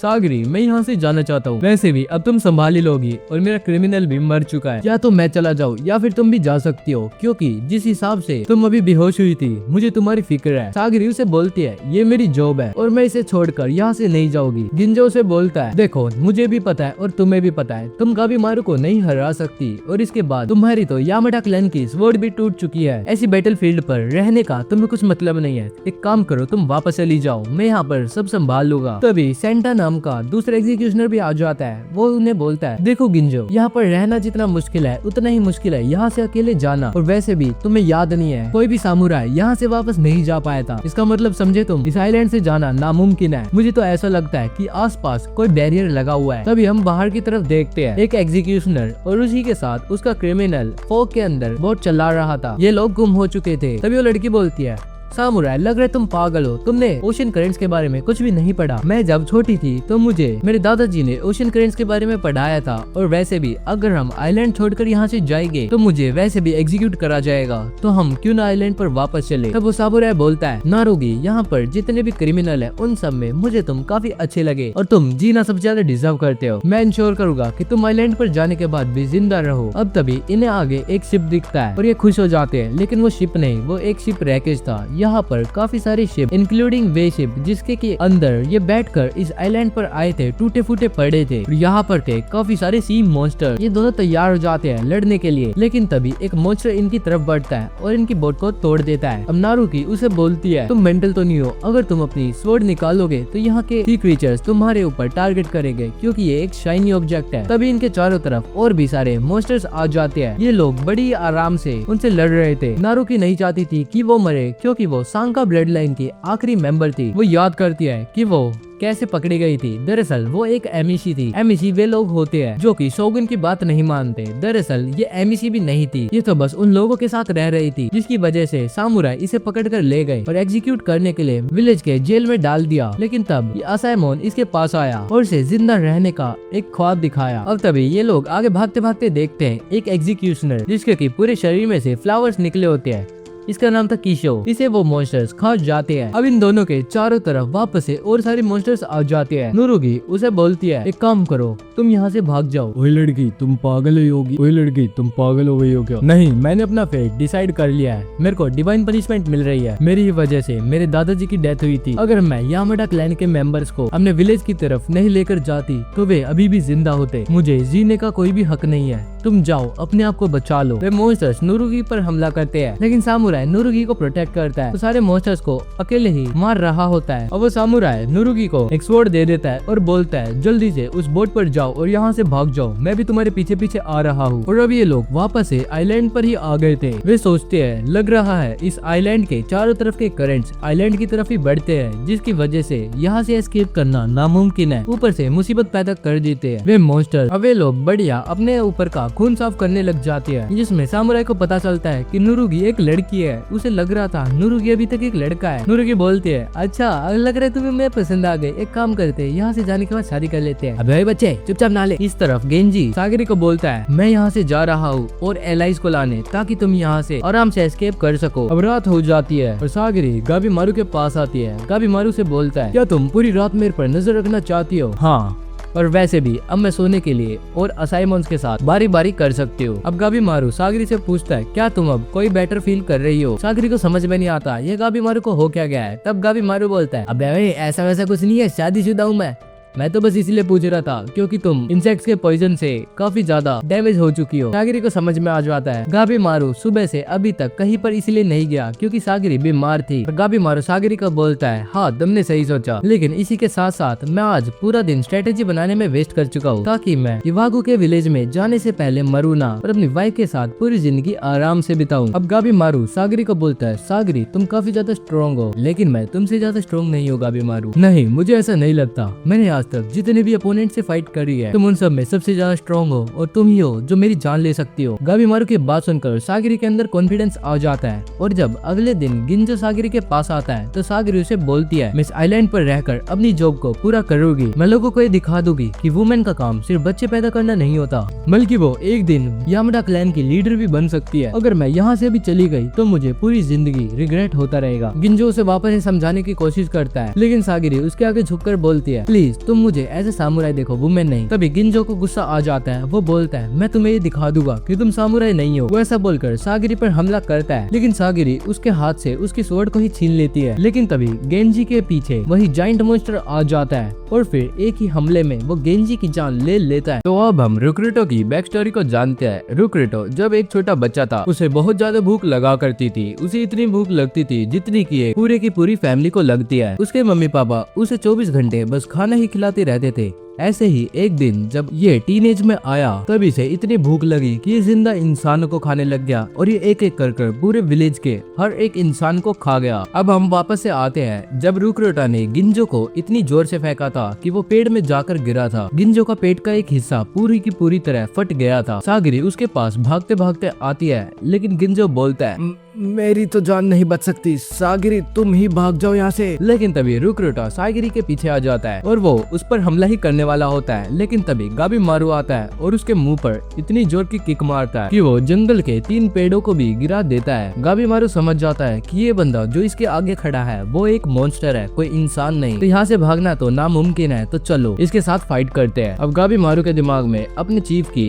एक और बात आती है, कभी भी ऐसे बंदे से फाइट मत करो जिसकी की स्ट्रेंथ तुम एनालाइज ना कर सको। लेकिन अब उस चीफ की बातों का गाबी मारू की लाइफ में कोई भी मतलब नहीं था, तो वो उसे लड़ने के लिए तैयार था। रुक्रिटो अपने पास के खड़े एक पेड़ को उखाड़कर जैसे कि कोई पत्थर फेंकता है वैसे गाबी मारू की तरफ फेंकता है। अब गाबी मारू सागरी को बोलता है सागरी तुम यहाँ से चली जाओ, मुझे तुम्हारी भी जान जाएगी। और तुम यूजुरिया कितनी देर तक तुम यहाँ पर बैठकर हमें देखने वाली हो? अच्छा तो तुम चाहते हो मैं तुम्हारी हेल्प कर, वो तो मैं कर सकती हूँ, लेकिन अगर तुम्हें याद ना हो तो हमारी बात हुई थी कि मैं इन्फॉर्मेशन लाऊंगी और तुम ही फाइट करोगे। तो भिड़ो अभी से गाबी मारू। अब रुक्रिटो एक काफी सा सिंपल सा अटैक करता है। वो अपने हाथ को पीठ में गाबी मारू की तरफ लेकर आता है। गाबी मारू को लगता है कि अगर वो एक काफी खतरनाक पंच इसके हाथ पर मारेगा तो इसका हाथ फट जाएगा, लेकिन जैसे ही उसका हाथ इसके पास आता है गाबी मारू को डॉज करना पड़ता है। उसे समझ में आ जाता है कि वो इसके हाथों के खिलाफ तो बिल्कुल भी डिफेंड नहीं कर सकता। अगर गलती से भी ये इसके हाथों की पकड़ में आ गया तो गाबी मारू की जान भी जा सकती है। तो इसी वजह से अब गाबी मारू लॉन्ग रेंज अटैक करना चाहता है, तो इसीलिए वो काफी सारे पत्थरों को उठाकर उसकी तरफ फेंकता है। ये पत्थर इतनी तेज जाते हैं कि किसी ट्री में भी छेद हो जाए, लेकिन रुक्रिटो सामने तनकर खड़ा रहता है। अब गाबी मारू एक कपड़ा उठाता है और यूनिफॉर्म ब्लेड नाम की एक टेक्निक को यूज करता है। ये टेक्निक इतनी ज्यादा स्ट्रॉन्ग होती है कि ये स्टील को भी बीच में से काट दे, लेकिन रुक्रिटो के शरीर पर इसका कोई भी असर नहीं था। अब इस तरफ सागरी गिंजो के वुंड्स के ऊपर पट्टी बांध रही होती है। गिंजो से बोलता है सागरी तुम भाग जाओ, देख देखा इसने मेरे साथ क्या करा और प्रोबेबली इसका एग्जीक्यूशनर आइजन भी मारा जा चुका होगा। प्लीज तुम यहाँ से निकल जाओ वरना तुम्हारे साथ भी हमारे ही तरह होगा। देखो मैं यहाँ से जाना तो चाहती हूँ लेकिन मैं यहाँ पे तुम्हें छोड़कर नहीं जाऊंगी। तुम्हें क्या लगता है मैं वीक हूँ? मैं वीक नहीं हूँ, और खास करके जब बात आए मेरे सीनियर्स को प्रोटेक्ट करने की तो मैं दुगनी पावरफुल हो जाऊंगी। बस आप मेरे पर भरोसा रखो। गिंजो से बोलता है तो इसी तरीके से तुम जीना पसंद करोगी तो चलो एक काम करो,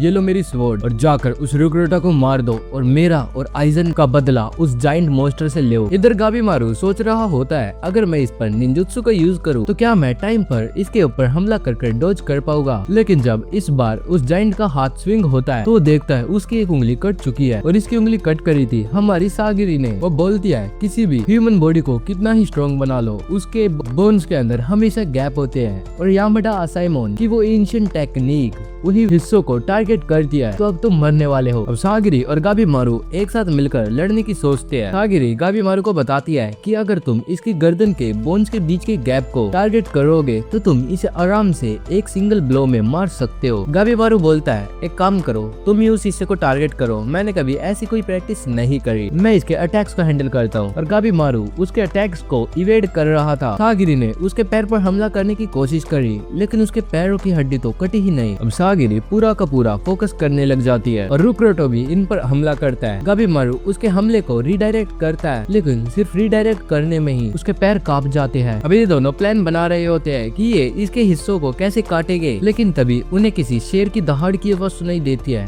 और ये शेर की दहाड़ इसके पेट में से आ रही थी और रुक्रोटो बहुत ही ज्यादा जोर से रोने लग जाता है। इसे भूख लगी हुई थी और इसके सामने गाबीमारू और सागिरी इसका खाना थे और गाबीमारू को एक ही अटैक में जमीन में गाड़ देता है। लेकिन गाबीमारू इसके हमले से भी इतना कुछ डैमेज नहीं लेता लेकिन तभी उसके मुंह में से काफी सारा खून आता है। तभी रुक्रोटो गाबीमारू की तरफ वापस से बढ़ता है लेकिन इस बार सागिरी उनके बीच में आ जाती है। इस बार सागिरी अपने आप को पूरा काम रखती है और रुक्रोटो के अटैक्स पर अपने खुद के अटैक्स करती है और अपनी स्वॉर्ड को टूटने भी नहीं देती, जिसकी वजह से अब रुक्रोटो और सागिरी में एक काफी पावरफुल फाइट स्टार्ट हो जाती है। गिंजो सोचता है वैसे तो सागिरी की रैंक 12th है लेकिन ये स्किल्स में लगभग फर्स्ट और सेकंड रैंक के बराबर है, बस इसकी रैंक 12th इसलिए है क्योंकि ये एक लड़की है। सागिरी और रुक्रोटो पागलों की तरह लड़ रहे थे, दोनों का बस एक ही मकसद था, एक दूसरे की जान लेना। गाबीमारू भी सोचता है यही वो फीलिंग थी जब मैंने इसे पहली बार देखा था तो मेरे अंदर आई थी, ये काफी स्ट्रॉन्ग है, ये मेरी भी जान ले सकती है। लड़ते लड़ते रुक्रोटो जमीन पर गिर जाता है और सागिरी इसके पीछे आकर उसकी गर्दन पर हमला करने की कोशिश करती है लेकिन वो कूद कर डॉज कर लेता है। सागिरी गाबीमारू को बोलती है क्या तुम थोड़ी देर के लिए इसकी गर्दन झुका कर रख सकते हो। गाबीमारू अपना मन बना लेता है कि वो अपने सबसे पावरफुल अटैक्स का इस्तेमाल करेगा क्योंकि इकलौता यही है जो कि उसका हेड जमीन पर रख सकता है। यूजुरिया अपने टीममेट को बोलती है जल्दी यहाँ से भागो, ये वो चीज यूज करने वाला है और गाबीमारू यूज करता है निंजुत्सु और इसी के साथ साथ क्विल्ट ऑफ थ्रोन। इसमें ये काफी सारे पत्थरों को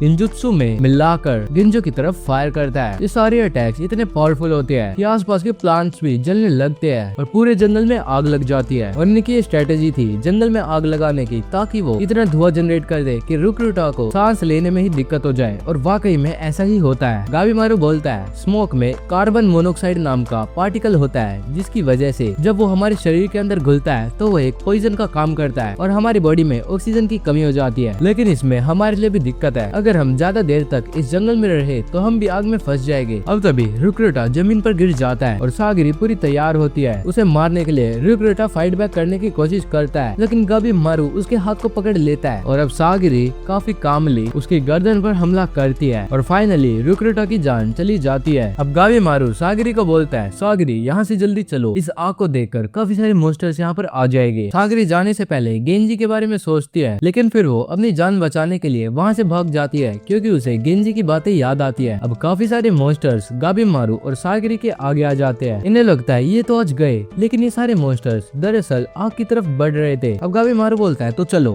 जहाँ से मॉन्स्टर्स आ रहे हैं वहाँ पर चलते हैं, वहाँ पर जाना मुश्किल होगा और वैसे भी वहाँ पर तो इतना ज्यादा रिस्क होगा तो हम वहाँ पर क्यों जा रहे हैं। अरे लग रहा है तुम हमारे मिशन भूल गई, हमें इन मॉन्स्टर्स की इकोलॉजी के बारे में जानना है तो चलो जल्दी जल्दी जाकर देखते हैं कि ये मॉन्स्टर्स रहते कहाँ पर है। अब ये दोनों जल्दी जल्दी उस डायरेक्शन में भागते हैं जिस डायरेक्शन से मॉन्स्टर्स आ रहे थे और ये देखते हैं आगे यूजुरिया और उसका एग्जीक्यूशनर खड़े हुए हैं और जब ये पास में जाते हैं तो इन्हें दिखता है एक विलेज जो कि पूरा का पूरा फॉग में कवर होता है। इस तरफ साए और उसका भाई भी मॉन्स्टर से लड़ रहे थे। मॉन्स्टर्स को मारने के बाद साए उनका ब्लड पी लेता है उसका भाई उसे बोलता है, क्या ये सेफ है? सेफ हो या ना हो, मैं तो पीऊंगा, ये काफी टेस्टी है और लजीज है। तभी उन्हें किसी की प्रेजेंस महसूस होती है और वे जब आगे आते हैं तो उन्हें दिखता है ये कार्यक्रम।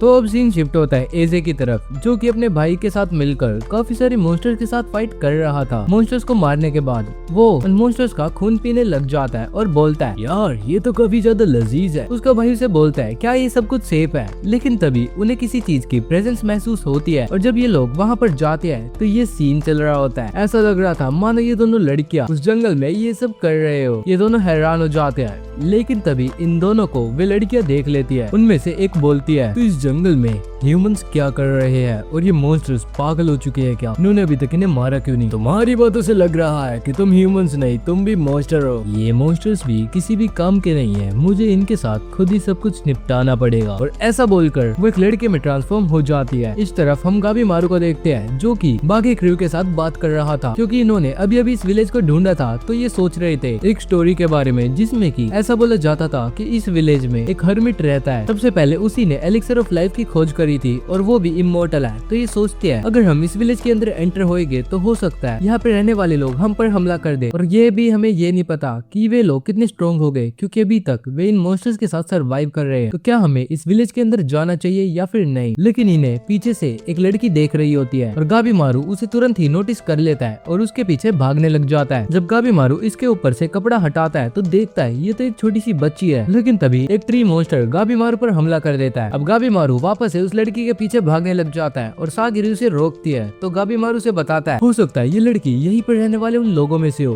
तो ये हमें आइलैंड के बारे में कुछ तो बता सकती है। जल्दी चलो, मुझे वहाँ पर उसे पकड़ना है और उससे बात भी करनी है। और गाबीमारू उस मॉन्स्टर को उनकी तरफ फेंक कर सीधा उस लड़की के पीछे भाग जाता है। सागिरी भी उसके पीछे पीछे चली जाती है। यूजुरिया का एग्जीक्यूशनर सेंटा उसे लड़ने के लिए तैयार होता है, लेकिन उसके चश्मे को हटा देती है और यूजुरिया बोलती है, मैं अपनी ट्रिक्स किसी को भी शो नहीं करना चाहती। और ऐसा बोलकर यूजुरिया एक लिक्विड को पी लेती है, जिससे उसके शरीर से काफी सारा पसीना आने लगता है और ये यूजुरिया का निंजुत्सु है। इस तरफ ये लड़की भी काफी ज्यादा स्पीड में गाबीमारू से दूर भाग रही थी, लेकिन गाबीमारू जल्दी से उसे पकड़ लेता है। लेकिन वो लड़की गाबीमारू को उठाकर पटक देती है। तभी सागिरी उसे बोलती है, तुम हमसे क्यों भाग रही हो? हम तो बस तुमसे थोड़ी सी बात करना चाहते हैं, हम तुम्हें कोई हार्म नहीं पहुंचाएंगे। अब जैसे ही सागिरी उसके पास आती है तो वो लड़की एक अटैक के लेकर तैयार होती है और एक मुक्का मारती है, लेकिन सागिरी को गाबीमारू वापस से प्रोटेक्ट कर लेता है। और इस लड़की के एक मुक्के में इतनी पावर होती है जितनी कि उस रुक्रूटो के एक मुक्के में पावर थी। अब बारी थी गाबीमारू की काउंटर अटैक के लिए।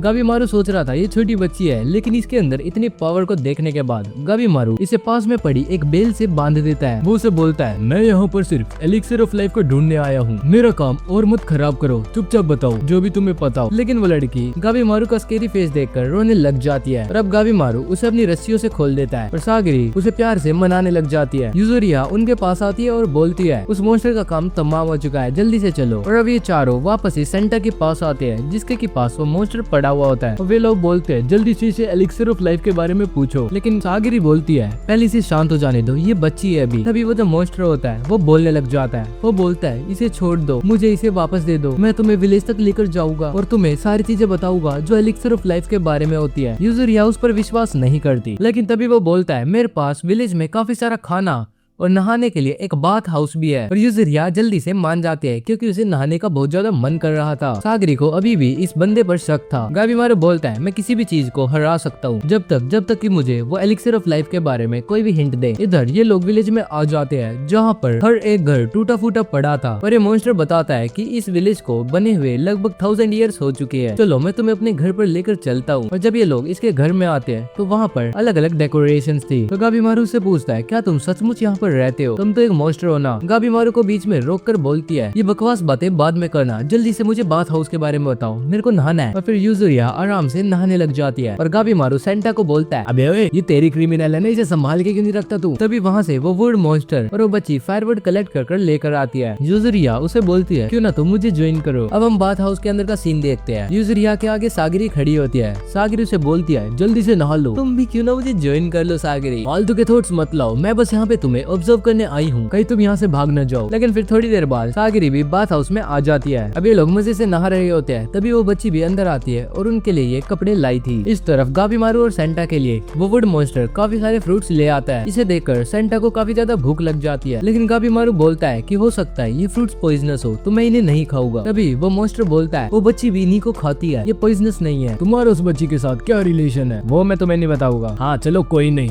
मत बताओ, लेकिन तुम मुझे एलिक्सर के बारे में तो कुछ बता सकते हो ना। तो चलो स्टार्ट हो। अब वहाँ पर बाकी सारे लोग भी आ जाते हैं और वो खाना खाने में बिजी हो जाते हैं, लेकिन गाबीमारू अभी भी उससे बस सवाल जवाब ही कर रहा था। अब ये मॉन्स्टर अपनी एक आइलैंड की बैक स्टोरी बताता है। वो बोलता है मुझे नहीं पता कि बाहर के लोग इस आइलैंड को क्या कहते हैं, लेकिन हम इसे कोटाकू बुलाते हैं। ये एक शिनशियोको है जहाँ पर गॉड्स रहते हैं। गॉड्स तो स्पिरिचुअल बीइंग्स होते हैं ना, और उनके आसपास तो मॉन्स्टर होते ही नहीं। तो तुम बता सकते हो यहाँ पर मॉन्स्टर कैसे है और क्या सच में एलिक्सर ऑफ लाइफ एग्जिस्ट करता है? हाँ वो करता है, और उसका लेजेंड काफी सालों से पास डाउन होता आ रहा है। हमारे लेजेंड में हम उसे टान बोलते हैं। ये एटर्नल लाइफ का सोर्स है एलिक्सर। गाबीमारू से पूछता है हाँ तो बताओ ये कहाँ पर है? तब वो बताता है देखो ये आइलैंड 3 रीजन्स में डिवाइडेड है। द शोर जिसे कि हम इशू बोलते हैं, ये जो विलेज तुम देख रहे हो इसे हम होजो बोलते हैं, और टान होराई में लोकेटेड है, एकदम आइलैंड के सेंटर में। अब गाबीमारू राहत की सांस लेता है क्योंकि अब वो कंफर्म कर चुका था कि एलिक्सर ऑफ लाइफ वाकई में इस आइलैंड पर प्रेजेंट है और अब वो अपनी वाइफ से मिल पाएगा। तो गाबीमारू अब उससे बोलता है क्या तुम्हारे पास कोई प्रूफ है कि तुम मुझे बता सको कि वो एलिक्सर ऑफ लाइफ तुमने देखा है? तुम उन लोगों से जल्दी ही मिलने वाले हो, और एक बार जब तुम उन लोगों से मिल लोगे तो तुम्हारे सारे डाउट क्लियर हो जाएंगे। उन लोगों का नाम है टेंशन। वो ना मर सकते हैं ना वो एज कर सकते हैं, वो एक ब्यूटीफुल और परफेक्ट बीइंग है। और इस तरफ हम देखते हैं आजा को, जो कि टेंशन से ही लड़ रहा था। दरअसल इसने वे जो 2 लड़कियां देखी थी वे टेंशन ही थी। टेंशन के पास पावर्स होती है, इनफाइनाइट रीजनरेशन,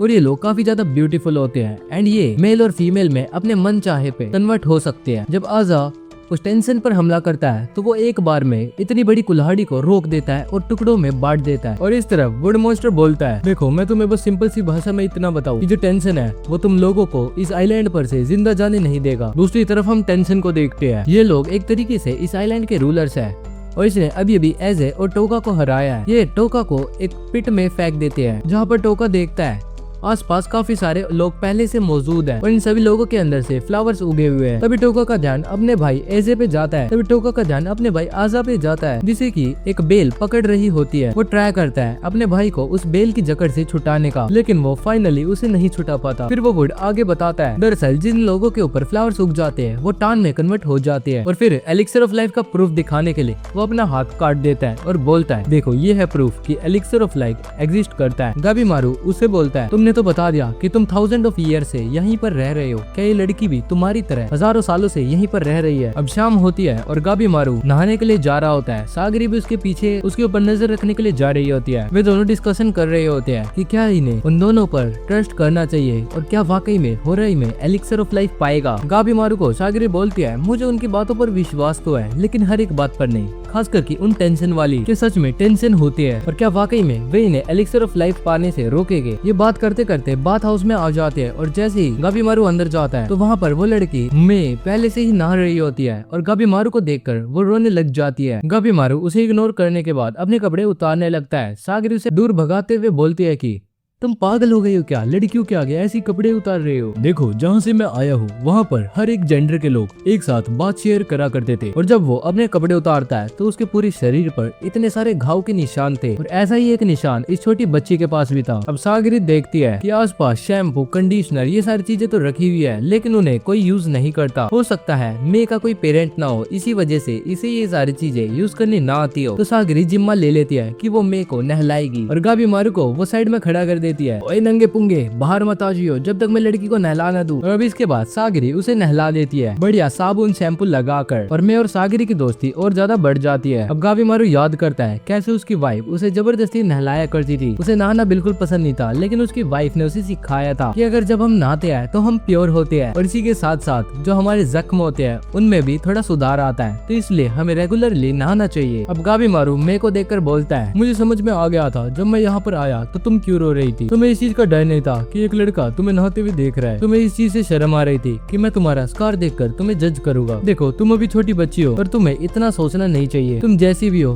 परफेक्ट हो। कागेरी बोलती है, अबे भाई ये छोटी बच्ची से कैसे बात कर रहे तू? गाबी मारू बोलता है, मेरे को जो बोलना था मैंने बोल दिया, अब मैं यहाँ से जा रहा हूँ। लेकिन मैं उसे रोक लेती है, पर अब मैं गाबी मारू के आसपास होने के बावजूद रो नहीं रही थी। अब हम दूसरी तरफ देखते हैं नुरुगी और टेंजा को, जो कि उस आइलैंड पर चल रहे थे। नुरुगी बोलती है, अगर हमें एलिक्सिर ऑफ लाइफ ढूंढना है तो हमें आइलैंड के अंदर जाना होगा ना। लेकिन टेंजा उसे मना कर देता है क्योंकि उसके साथ एक लेडी थी और वो नुरुगी को किसी भी खतरे में नहीं डालना चाहता था। तभी इनके पास एक टेंशन आ जाता है, जो कि इन्हें बोलता है, मैंने रास्ते में मेरे काफी सारे पेट्स की लाशें देखी है। टेंशन उन्हें बोलता है, क्या तुमने मेरे पेट्स की ऐसी हालत करी है, बेवकूफ इंसान। टेंजा और नुरुगी वहाँ से भागने लग जाते हैं। उन्हें पता था ये जो बंदा या मॉन्स्टर इनके आगे खड़ा है ये काफी ज्यादा पावरफुल है, लेकिन वो टेंशन जल्दी से इनके आगे आ जाता है और बोलता है, मुझसे बचकर तुम नहीं जा सकते। और ऐसा बोलकर वो टेंजा पर अटैक करता है। अब वो नुरुगी की तरफ आगे बढ़ता है, लेकिन नुरुगी उसके 2 से 3 अटैक्स को लगातार डॉज कर लेती है। टेंशन भी उसकी ऐसी मूवमेंट और एजिलिटी देखकर इम्प्रेस हो जाता है। अब जैसे ही वो टेंशन टेंजा को मारने के लिए आगे बढ़ता है, टेंजा उठकर अपनी तलवार से उसके मुंह पर हमला करता है, लेकिन साथ साथ वो पूरा का पूरा रीजनरेट हो जाता है। अब टेंजा नुरुगी को बोलता है, नुरुगी तुम जल्दी से यहाँ से भागो, मैं इसका ध्यान भटकाता हूँ, मुझे पता है हम इसे नहीं हरा सकते, लेकिन मैं तुम्हारी भागने में पूरी मदद करूंगा। और ऐसा बोलते बोलते वो इससे फाइट कर रहा था। वो जितने भी स्ट्राइक्स मार रहा था वो काफी ज्यादा स्पीड में होती है,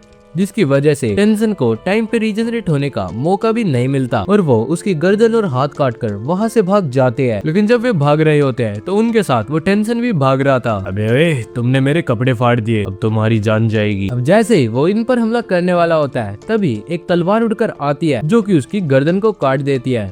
और ये होता है शियोन। ये यामडा क्लैन का मेंबर है, लेकिन ये अंधा है, फिर भी ये one of the top ranking members है और यही टेंजा का मास्टर भी है। अब भागते भागते शियोन और टेंजा एक जगह रुक जाते हैं। शियोन टेंजा को धमकाते हुए बोलता है कि टेंजा तुम्हें अकल नहीं है क्या? जब भी तुम अपने से ज्यादा स्ट्रॉन्ग ओपोनेंट से फाइट करो तो उसके हेड और पैरों पे हमला करा करो, और तुम्हारा स्टेमिना भी काफी ज्यादा खराब हो चुका है। वो सब तो ठीक है मास्टर, पर थैंक यू, आपने मेरी हेल्प करी, लेकिन क्या आप मुझे बता सकते हो आप इस आइलैंड से क्यों नहीं गए? देखो, जब मैं यहाँ से जा रहा था तो मैंने यहाँ से एक बोट उठाई थी, लेकिन मुझे ऐसा कोई करंट मिला ही नहीं जो कि इस आइलैंड से दूर जा रहा हो। मैं चाहकर भी इस आइलैंड से एस्केप नहीं कर सकता, और हाँ, मुझे किसी चीज की प्रेजेंस भी महसूस हुई और मैं अकेला उसे हैंडल नहीं कर सकता, तो मैंने उन लोगों को ढूंढना स्टार्ट कर दिया जो कि घर की तरफ जा रहे थे। तभी टेंजा बोलता है, हाँ तो मास्टर चलो हम तीनों यहाँ से निकलते हैं, वैसे भी मुझे ये आइलैंड अब अच्छा नहीं लग रहा। तभी शियोन अपनी तलवार को निकालकर नुरुगी पर रखता है और बोलता है, हाँ तो मैं यहाँ से जाने तो वाला हूँ, लेकिन तुम मुझे बता सकते हो कि तुम इस क्रिमिनल को प्रोटेक्ट क्यों कर रहे हो? तुम्हें तो बोला था ना इसे एग्जीक्यूट करना है। देखो, मेरे साथ भी जो क्रिमिनल थी वो एक लड़की थी, मैंने भी उसकी जान ले ली थी, लेकिन तुम अपने क्रिमिनल की ही हेल्प कर रहे हो। जवाब दो मुझे, अगर जवाब पसंद नहीं आया मुझे तो मैं इसकी जान ले लूंगा। मास्टर, आपने अगर इसकी डाटा बुक पढ़ी हो तो इसने कोई भी क्राइम नहीं करा। हाँ, तो उससे हमें क्या फर्क पड़ता है? यामडा क्लैन की तलवार हमेशा से अनबायास्ड तरीके से उठी है, और एक तलवार को ये चूज करने की आजादी नहीं होती कि वो किसे काटे और किसे छोड़ दे। तुम्हारे एक्शंस की वजह से हमारे पूरे क्लैन का नाम बदनाम हो जाएगा। तब टेंजा उसे बोलता है, मास्टर, अगर आपको याद ना हो तो मैं एक होमलेस बच्चा था और आपने ही मुझे प्रोटेक्ट करा और यामडा क्लैन का मेंबर बनाया। मुझे तुम्हारे अंदर पोटेंशियल दिखता था। हाँ, तो मुझे भी इसके अंदर पोटेंशियल दिखता है। तुम कुछ ज्यादा नहीं बोल रहे। हाँ, मैं ज्यादा बोल रहा हूँ क्योंकि मुझे ये सारी चीजें आपने ही सिखाई है। आखिरकार आप मेरे मास्टर जो हो। अब शियोन बोलता है, ठीक है, अगर तुम ऐसा ही चाहते हो तो ऐसा ही सही, लेकिन मैं तुम्हें बता दूं, अगर इसने या तुमने यामडा क्लैन का नाम खराब करा तो मैं तुम्हारी जान ले लूंगा। और Nurugi, welcome to the party. Thank you master. तुम मुझे मास्टर क्यों कह रही हो? मैं अभी तुम्हारा मास्टर थोड़ी बनाऊं। अब टेंजा एक्साइटेड हो जाता है, लेकिन शियोन उसे बोलता है, एक्साइटेड मत हो, अभी जो मॉन्स्टर हमारे पीछे पड़ा हुआ था वो काफी पावरफुल है। आज तक मैंने किसी भी इतने पावरफुल मॉन्स्टर के साथ लड़ाई नहीं करी। अब तभी वो टेंशन इनके पीछे आकर खड़ा हो जाता है। शियोन उसकी प्रेजेंस देखते ही इन दोनों को वहाँ से डॉज करवा देता है, लेकिन इसी प्रोसेस में ये टेंशन उसके गले पर हमला कर उसके गले को काट देता है। फिर भी शियोन जिंदा बच गया था। अब टेंजा आगे आता है और उस टेंशन पर हमला करने लगता है। पहले जो टेंशन टेंजा के हमलों को ब्लॉक भी नहीं कर पा रहा था,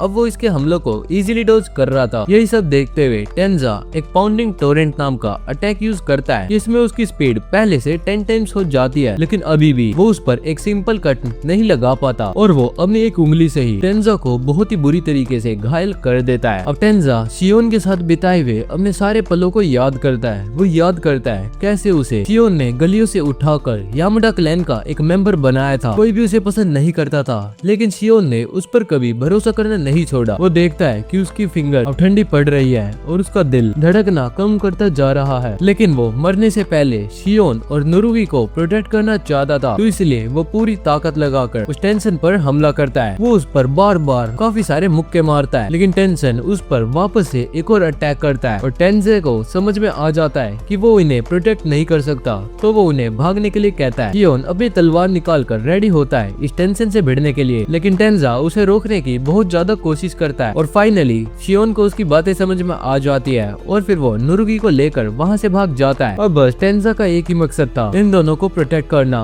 और इनके लिए इतना टाइम बचाना कि ये आराम से सेफ जोन में चले जाए। टेंजा याद करता है कि उसे शियोन ने बोला था कि उसके अंदर काफी सारा पोटेंशियल है और यही सब के साथ वो अपनी हर एक स्किल का यूज करते हुए इस टेंशन से लड़ रहा था, लेकिन आखिरकार इमोर्टैलिटी पोटेंशियल को हरा देती है और टेंजा की जान चली जाती है। नुरुगी शियोन को बोलती है, तुम कितने बेवकूफ हो, तुमने टेंजा को वहीं पर छोड़ दिया, तुम्हारी वजह से मेरे टेंजा की जान चली जाएगी, प्लीज तुम मुझे उसके पास वापस से छोड़ दो। देखो मुझे भी पता है टेंजा की जान जा सकती है, लेकिन मैं ये बता दूं कि टेंजा मेरा दोस्त है और उससे भी बढ़कर भाई है। मैं भी नहीं चाहता था कि उसकी जान जाए, लेकिन वो यही चाहता था। उसने अपनी लाइफ को रिस्क करा ताकि वो हमारी जान बचा सके और मैं इसे वेस्ट नहीं होने दूंगा और मैं ये कसम लेता हूँ कि मैं उन मॉन्स्टर्स की जान लेऊंगा। तो अब रात हो जाती है और हम गाबीमारू को देखते हैं जिसके के पास सेंटा बैठा हुआ था। सेंटा काफी ज्यादा परेशान हो रखा होता है क्योंकि उसने इस टाउन के बारे में जितना भी पढ़ा उतना ही वो उसे कंफ्यूज करता जा रहा है। तो फाइनली वो एक ब्रेक लेना चाहता था, तो वो सागरी को बोलता है, मैं सोने जा रहा हूँ, आज रात की नाइट ड्यूटी तुम अकेले ही संभाल लेना। और ऐसा बोलकर वो सो जाता है। गाबीमारू उसके साथ में बैठा होता है। गाबीमारू देखता है सागरी भी सो रही है। अब गाबीमारू अपनी और सेंटा की बातों को याद करता है। वो सोचता है सेंटा ने क्या बोला था, अगर हमें होराई में जाना है एलिक्सर ऑफ लाइफ लेने के लिए तो सबसे पहले हमें टेंशन से भिड़ना पड़ेगा। मुझे तो लगता नहीं वो बिना लड़ाई के हमें एलिक्सर ऑफ लाइफ देंगे। और गाबीमारू सोचता है अगर मुझे एलिक्सर ऑफ लाइफ चाहिए तो मुझे होराई के अंदर तो एंटर करना ही होगा, तो जाकर मैं एक बार एनालाइज कर आता हूँ। तो अब वो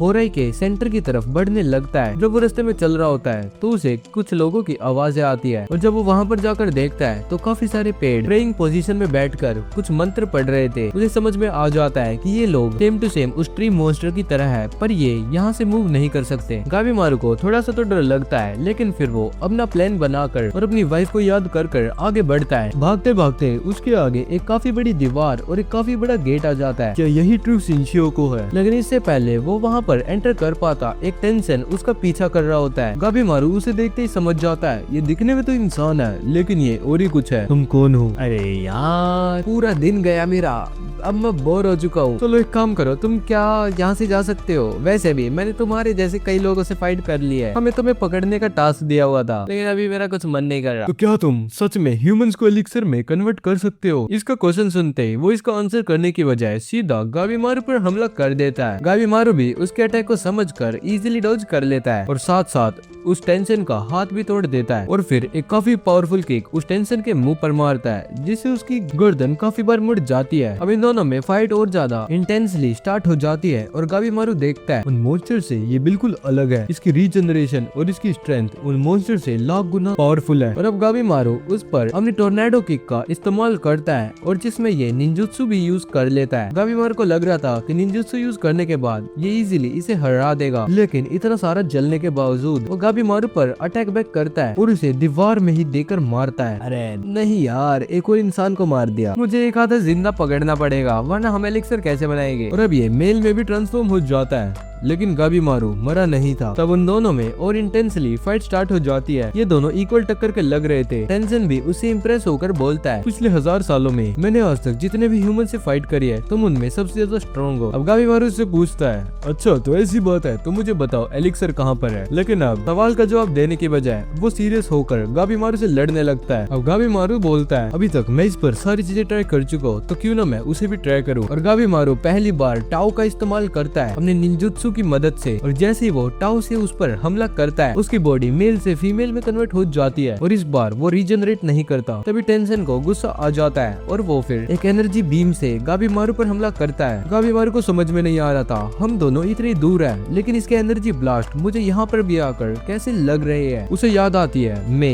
जिसने की इस पर सेम टू सेम हमला करा था, लेकिन अब इसे मोटिवेशन देती है इसकी वाइफ और ये आगे बढ़कर इस पर बार बार हमला करता है और वो पूरा मन बना लेता है अगर मैं यहाँ पर मरने ही वाला हूँ तो मैं इसे भी मार कर ही मरूंगा। ये रीजनरेट नहीं कर पाएगा अगर मैं इसके रीजनरेट होने से पहले इस पर हमला करता रहूं। और वो एक काफी सारा मुक्कों से बोराज उस पर मारता रहता है जब तक कि वो रीजनरेट होने की हालत में ही ना रहे। तुम अभी मरे नहीं हो, जल्दी से मुझे बताओ एलिक्सिर ऑफ लाइफ कहाँ पर है। लेकिन वो हंसने लगता है और उस टेंशन की पूरी बॉडी में से फ्लावर्स निकलने लगते हैं और देखते ही देखते वो एक अजीब सा बीस्ट बन जाता है। ऐसा लग रहा था मान वो ह्यूमन से मॉन्स्टर्स में कन्वर्ट हो गया हो। गाबीमारू सोचता है मैं इस मॉन्स्टर को भी हरा सकता हूँ अगर मैं ध्यान से इसे एनालाइज करूँ। लेकिन तभी ये जो मॉन्स्टर होता है ये इस पर एक इलेक्ट्रिक शॉक से हमला करता है जिससे आसपास का पूरा ग्राउंड टूट जाता है। लेकिन गाबीमारू ने अभी तक हार नहीं मानी थी। गाबीमारू इस पर वापस से काउंटर करने की कोशिश करता है लेकिन वो वापस से इस पर शॉक मारता है। तो गाबीमारू अब अपनी एस्थेटिक निम्फो ब्लेज को यूज करने की कोशिश करता है लेकिन इसका निंजुत्सु अभी यूज नहीं हो पा रहा था क्योंकि इसने उसे ऑलरेडी काफी ज्यादा यूज कर लिया है। और अब ये मॉन्स्टर गाबीमारू की जान लेने ही वाला होता है। उसे लग रहा था मानो ये सब अभी तक एक सपना हो और वो वापस से अपनी वाइफ को याद करता है। तभी उसकी आंखें खुलती है और वो उस मॉन्स्टर की पकड़ में होता है। शिनोबी रूल नंबर 20, जब तुम मरने वाले हो तो अपनी पूरी ताकत लगा के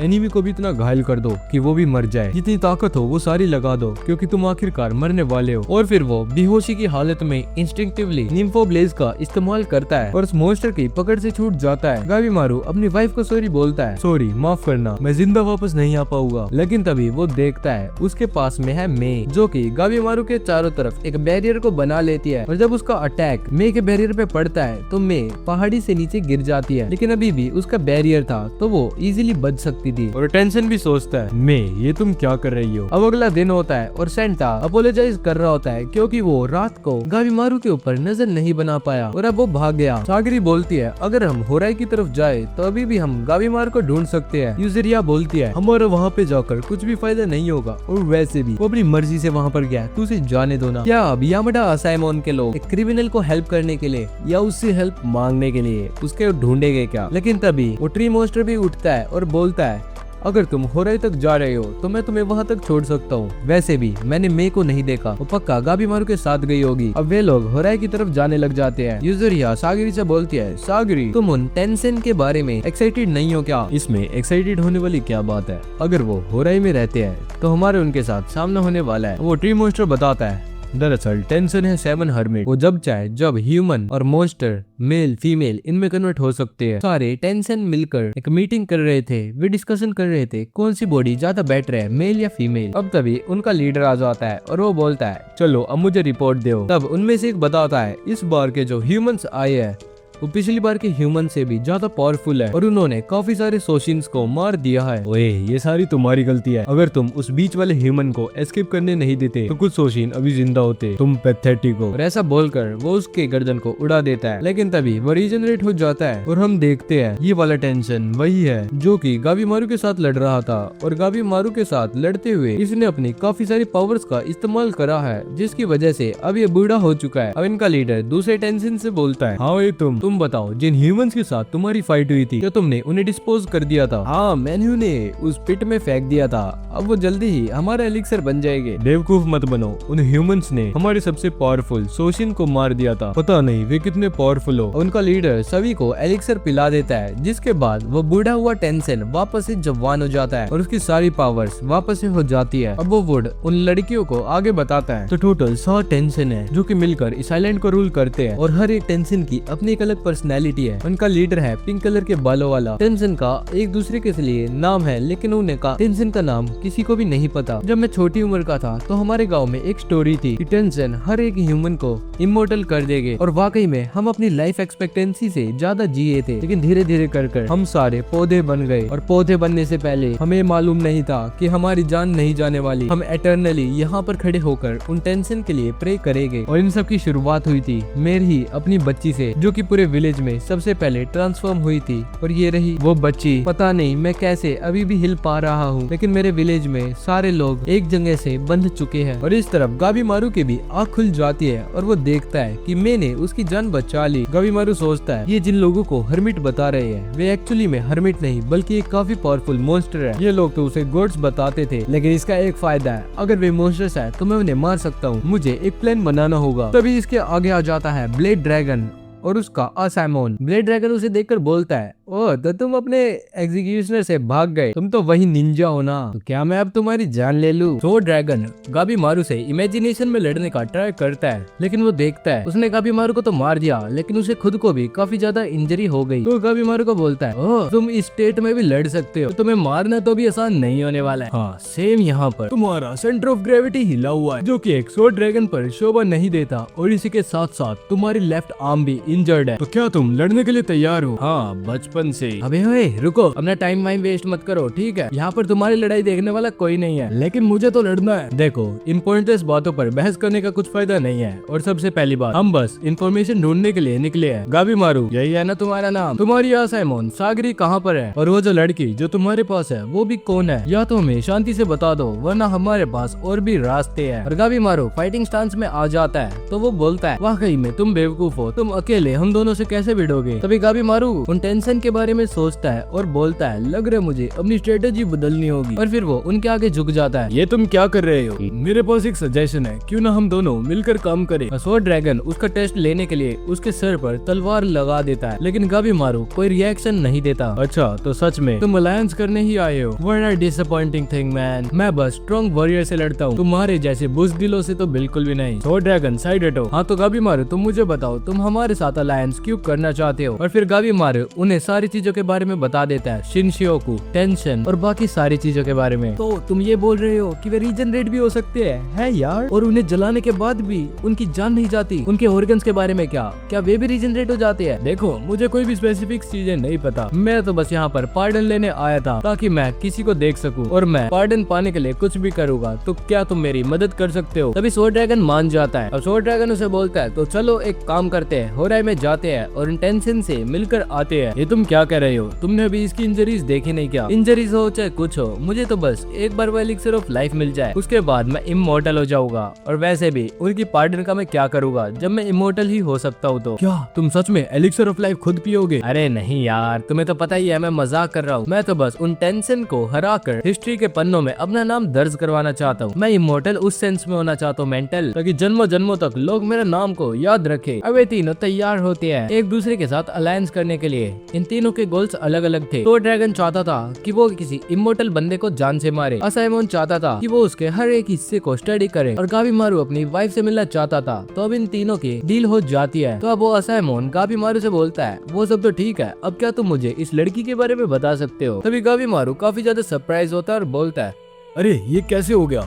अभी थोड़ी सी देर पहले तो तुम सिर्फ 2 से 3 साल की बच्ची थी, इतनी बड़ी कैसे हो गई? अरे यार लड़कियां होती है ऐसे गाबीमारू। तभी वो लड़की बोलती है, गाबीमारू ओए तुम बोल भी सकती हो, अब जल्दी बताओ कौन हो तुम, और मोर इम्पोर्टेंटली तुम्हें एलिक्सर के बारे में क्या पता है? तभी वो लड़की डर जाती है और गाबीमारू उसे सॉरी बोलता है, और फिर उसके बाद उसका थैंक यू करता है। थैंक यू मेरी जान बचाने के लिए। अगर अब तुम बात कर सकती हो तो क्या तुम मुझे एक बात बताओगी, वो जो तुमने मिस्टीरियस पावर का इस्तेमाल करा, क्या तुम उन टेंशन लोगों में से एक हो? अब यही दूसरी तरफ हम सेंटा को देखते हैं, जो कि उस मॉन्स्टर के साथ बात कर रहा था। तो तुम ये कह रहे हो कि ये जो टेंशन है ये लिटरल गॉड्स है, लेकिन मुझे ये सारी चीजें फेक लगती है। मुझे ऐसा लग रहा है मानो टेंशन को भी किसी ने मैन मेड तरीके से बनाया हो, क्योंकि ये पूरा आइलैंड ही शिनशियोकू हो रहा है। ये अलग अलग टर्म्स है जो कि डिफरेंट रिलीजन्स में यूज होती है। ये एक मिस्टीरियस आइलैंड है ब्रो। क्या फायदा अगर ये सारी चीजें अलग अलग रिलीजन में मिक्सड अप हो तो? यही तो दिक्कत है। देखो तुम्हें उस क्रिमिनल के बारे में याद होगा, मोरो मिकाया। उसे जेल में इसलिए डाला गया था क्योंकि उसने अपना खुद का रिलीजन बनाने की कोशिश करी थी। उसके हिसाब से उसका रिलीजन परफेक्ट था और हर एक दूसरे रिलीजन से इंस्पायर्ड था, लेकिन उसके रिलीजन में कुछ तो कमी थी। एंड जब से मैं इस आइलैंड पर आया हूँ मुझे भी सेम चीज महसूस हो रही है। इस आइलैंड पर किसी चीज की तो कमी है, कोई लॉजिक या कोई शब्द ऐसा है जिसे हम चाह कर भी नहीं बता पा रहे। शुरुआत से इस आइलैंड से जो भी बचकर गया है वो फ्लावर में ही गया है, लेकिन अभी तक हमारे साथ कुछ भी ऐसा नहीं हुआ क्योंकि हमने उस चीज के पीछे का सीक्रेट फाइंड कर लिया जो कि है वे इंसेक्ट। तो ऐसे ही इंटेंशन के बारे में भी ऐसे ही कोई सीक्रेट होगा,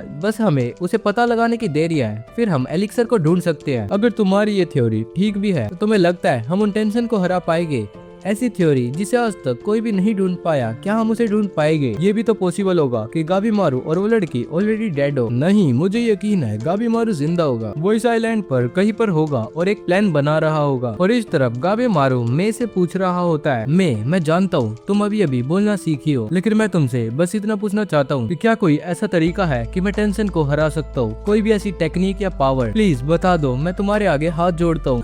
टाओ स्ट्रॉन्ग वी माइंड बॉडी और ऐसे करके वो अलग अलग अक्षरों को बोले जा रही थी। किसी को भी इसकी बातें समझ में नहीं आती। तभी सामुराई बोलता है टेंडन अक्षर का मतलब होता है बेली बटन, जिसे कि हम मार्शल आर्ट्स में टेंडन बोलते हैं। ये तो मेरे को समझ में आ गया। अबे ओए, चाइनीज में देखा जाए तो टेंडन का मतलब होता है बेली बटन से जस्ट नीचे वाला हिस्सा। तो ये टाओ एग्जैक्टली है क्या? नो आइडिया भाई। इस तरफ वो प्लांट मोस्टर बताता है टाओ एक ऐसी चीज है जो कि इस दुनिया में हर एक चीज के अंदर फ्लो करती है और टेंशन उन्हें कंट्रोल कर सकते हैं। इस दुनिया में जितनी भी चीजें तुम देखते हो वो सारी चीजें टाओ से मिलकर ही बनी है। अगर किसी ने टाओ को टच करा इसका मतलब उसने ओरिजिन ऑफ यूनिवर्स को टच करा है। यहीं दूसरी तरफ हम शियोन को देखते हैं जिसके के ऊपर नुरुगी हमला करती है, लेकिन शियोन उसके हमले को इजीली डॉज कर लेता है और बोलता है तुम कितनी भी कोशिश कर लो लेकिन मैं तुम्हें दो टेक्निक्स नहीं सिखाने वाला। मैं नहीं चाहता कि मेरी और कोई स्टूडेंट की मौत हो जाए, लेकिन मुझे टेंसे की जान का बदला लेना है। प्लीज मास्टर मुझे 100 टेक्निक सिखाओ। देखो मैंने तुम्हें कितनी बार बोला है कि मेरे को मास्टर मत बोलो। हाँ जो भी है, लेकिन मैं आपकी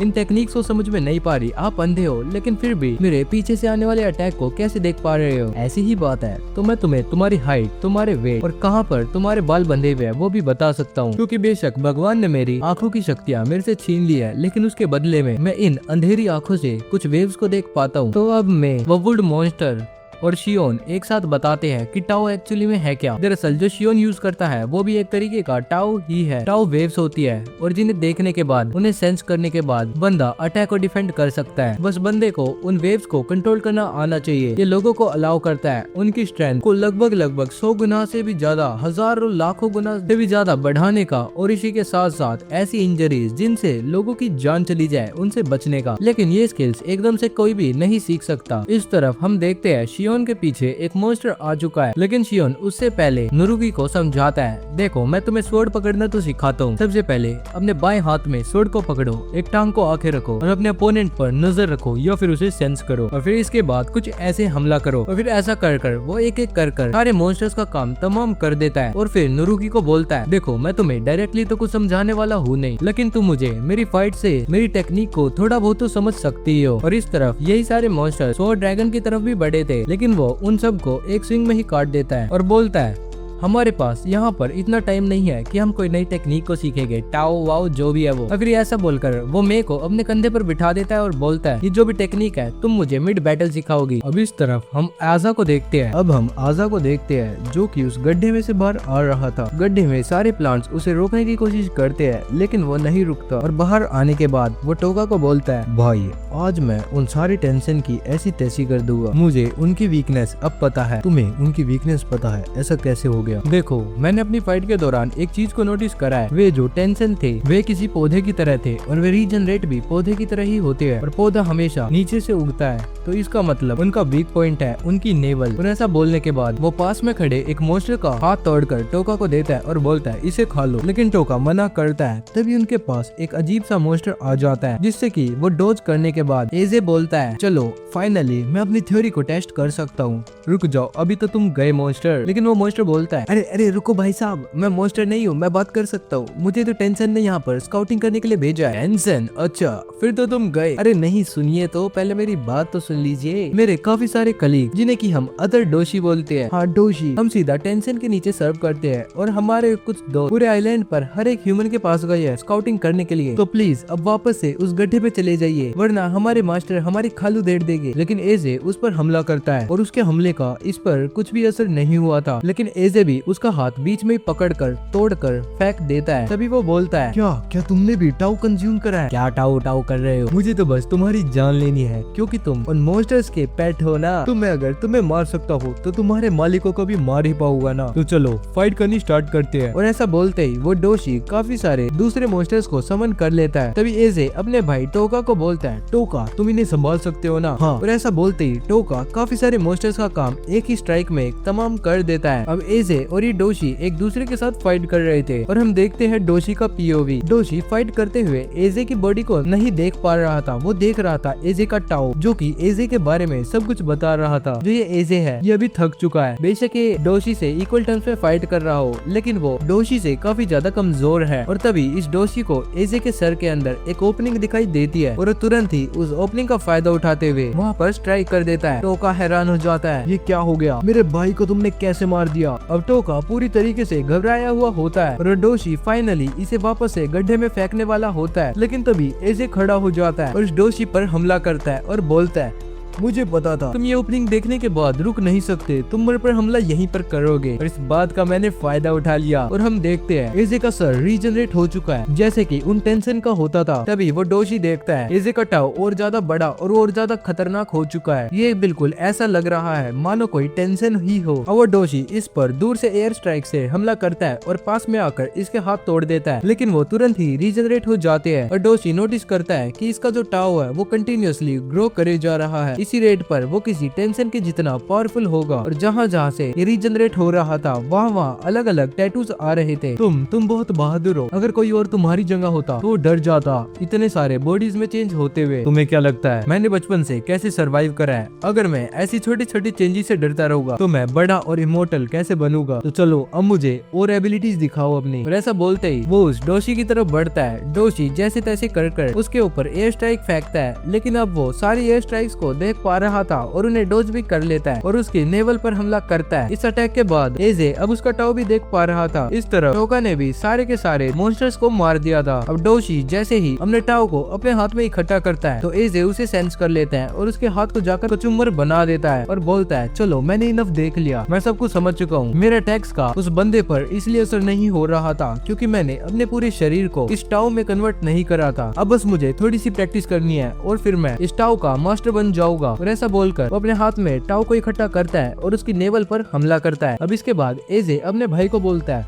अभी ये मरा नहीं है, इसके हाथ पैर बांध दो ताकि मैं इसे और ज्यादा क्वेश्चन आंसर कर सकूं। इस तरफ हम स्वॉर्ड मास्टर को देखते हैं जो कि उन मॉन्स्टर से फाइट कर रहा था और वो फिर मे से पूछता है, मे क्या मैं टाओ का इस्तेमाल कर रहा हूँ? नहीं, टाओ स्ट्रॉन्ग, टाओ वीक। अरे मुझे समझ में नहीं आ रहा यार, ये लो, क्या इतना स्ट्रॉन्ग है टाओ? नहीं, टाओ स्ट्रॉन्ग, टाओ वीक। अरे यार तुम ढंग से बता क्यों नहीं पा रही? ऐसा लग रहा है मानो मैं कोई वर्ड गेम खेल रहा हूँ, तो ये कोई ब्रूट फोर्स नहीं होता क्या? और इस तरफ हम गाबी मारू को देखते हैं जो कि इजीली उन सारे मॉन्स्टर्स का काम तमाम कर रहा था। थर्ड मास्टर भी सोचता है, यार ये तो काफी ज्यादा स्ट्रॉन्ग है, मिस क्या वो टाओ यूज कर रहा है? नहीं, टाओ स्ट्रॉन्ग है। और इस तरफ हम उसके असाइमोन को देखते हैं जो कि मॉन्स्टर्स पर एक्सपेरिमेंट कर रहा था ताकि वो इनके वीक पॉइंट्स पता लगा सके। और वे लोग और ज्यादा लड़ने लगते हैं और एक एक कर सारे मॉन्स्टर्स को मार रहे होते हैं। तभी एक दूसरा डोशी स्वॉर्ड ड्रैगन पर हमला करता है और वो उसे इजीली डॉज कर लेता है, लेकिन उसका तो हमला मे पर था और वो मे को वहाँ से उठाकर अपने पास लाकर बोलता है, मे मैं तुम्हें इतने दिनों से ढूंढ रहा था, काफी साल हो चुके हैं, नहीं काफी सारी डेकेड्स हो चुकी है आपको होराई में से गए हुए, पर आज मैं लकी हूँ, आज मैं आपसे वापस से रीयूनाइट हो गया। तो चलो अब वापस चलते हैं, हमें आपकी हेल्प की जरूरत है। गाबी मारू से रोकते हुए बोलता है, अबे ओए यहाँ पर क्या चल रहा है ये? मैं भी तुमसे यही पूछना चाहता हूँ, क्या चल रहा है ये? मे